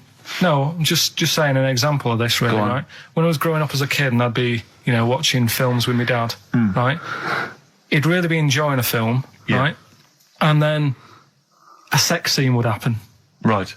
And he'd go... On film. in Or the just film. behind you. Yeah. In the film, a sex scene would happen. Your brother up to his old tricks again. And he'd get up and go make a cup of tea, right? Right. Typhoon that he'd stolen from some sort of telephone box. And like, even recently, he thinks it ruins a film. Do you know what I mean? Because there's no need for it to happen, is there, really? Yes. Why? Sometimes it's warranted. If the film itself is Yeah, no, fundamentally some about... films it isn't though. Some films it of isn't. course, some films it's arbitrary. I think the films that him and his dad watched together on Channel 5. Yeah. Probably not. Is it only on Channel 5 but in do your you know- house? But let's put it, yeah, if you're watching, you know, I don't know, a late night, Friday night, you know, From erotic thriller. 1983. Yeah, illegal briefs. A beautiful lawyer has to defend a man who may be a killer. She falls in love with him, but does she know a real man? Oh dear. You know what I mean, though. Lest you forget, of course, that Love Heat. With the bloke that is now in... Go on. you know, of course, that according to the Internet Movie Database, I once appeared in one of those films, in the film Killer Image, a Canadian film, I believe, from 1989. According to that computer... It's all wrong, website. isn't it? It's all wrong. It's completely all wrong. Of course it is, yeah. Apparently I was in that, and I played the role of Kirk. Was it a porn thing? No, I think it's just an erotic thriller. Oh, right. That I supposedly... You only was had a in. very small part though, didn't you? Indeed. Yeah. Yeah. But no, do you know what I mean? Sometimes you don't need to go that far. Say, like in this Jesus program, right? Film. What's it called? The Last Temptation of You're Christ. just like talking... You know what? What's his name? Is it Ralph in The Simpsons? Yes. I drawed a kitty cat. It's like talking to that. Yeah. No, but right, this sensation thing, right? Do you know, often we don't get that many complaints on this show. We don't get very many complaints. And I think that's either because there's no listeners, or B, it's because most people agree with Karl. And that I terrifies know. me. Or they let him off because it's like, you know, you can plead insanity, you can go mental and Yeah. kill a few people, but they go, oh, he's a bit backwards. No, but was it because, like, they're saying that he was having it away? Or is it because you saw it? What got the complaints? The complaint was the very suggestion that Christ It was himself would be a having blasphemous sex. thing, not the fact that you saw an actor's knob. So what about if they just cut it down a bit and you like, saw the little stable door closing? It wasn't the baby Jesus having sex. It was the grown man. The stable door shutting! No, but do you know It was what the they do? nativity scene. Oh, that is brilliant. That is. then- The wise men saying, I can't believe we brought myrrh, we should have brought condoms. It's like that, yeah. There's 2 for 1 offering, Boots. Yeah, I don't know what we were thinking. With frankincense. It's just, it's always awkward. Should we isn't it? apologise now to the Christian church as well? So Sorry, we- the little Chinese fellas, little Welsh fellas, and the little Christian fellas. We haven't said anything wrong. No. It's like, you see, when I was growing up, Stable door. I love the idea that in Karl's world, he was born in a stable, just thought, well, I Yeah. love this place. Yeah. I'm just going to stay here the rest of my days. This is good here. Oh, brilliant. but when I was watching telly with my mum and dad, I mean, it still happens now, right?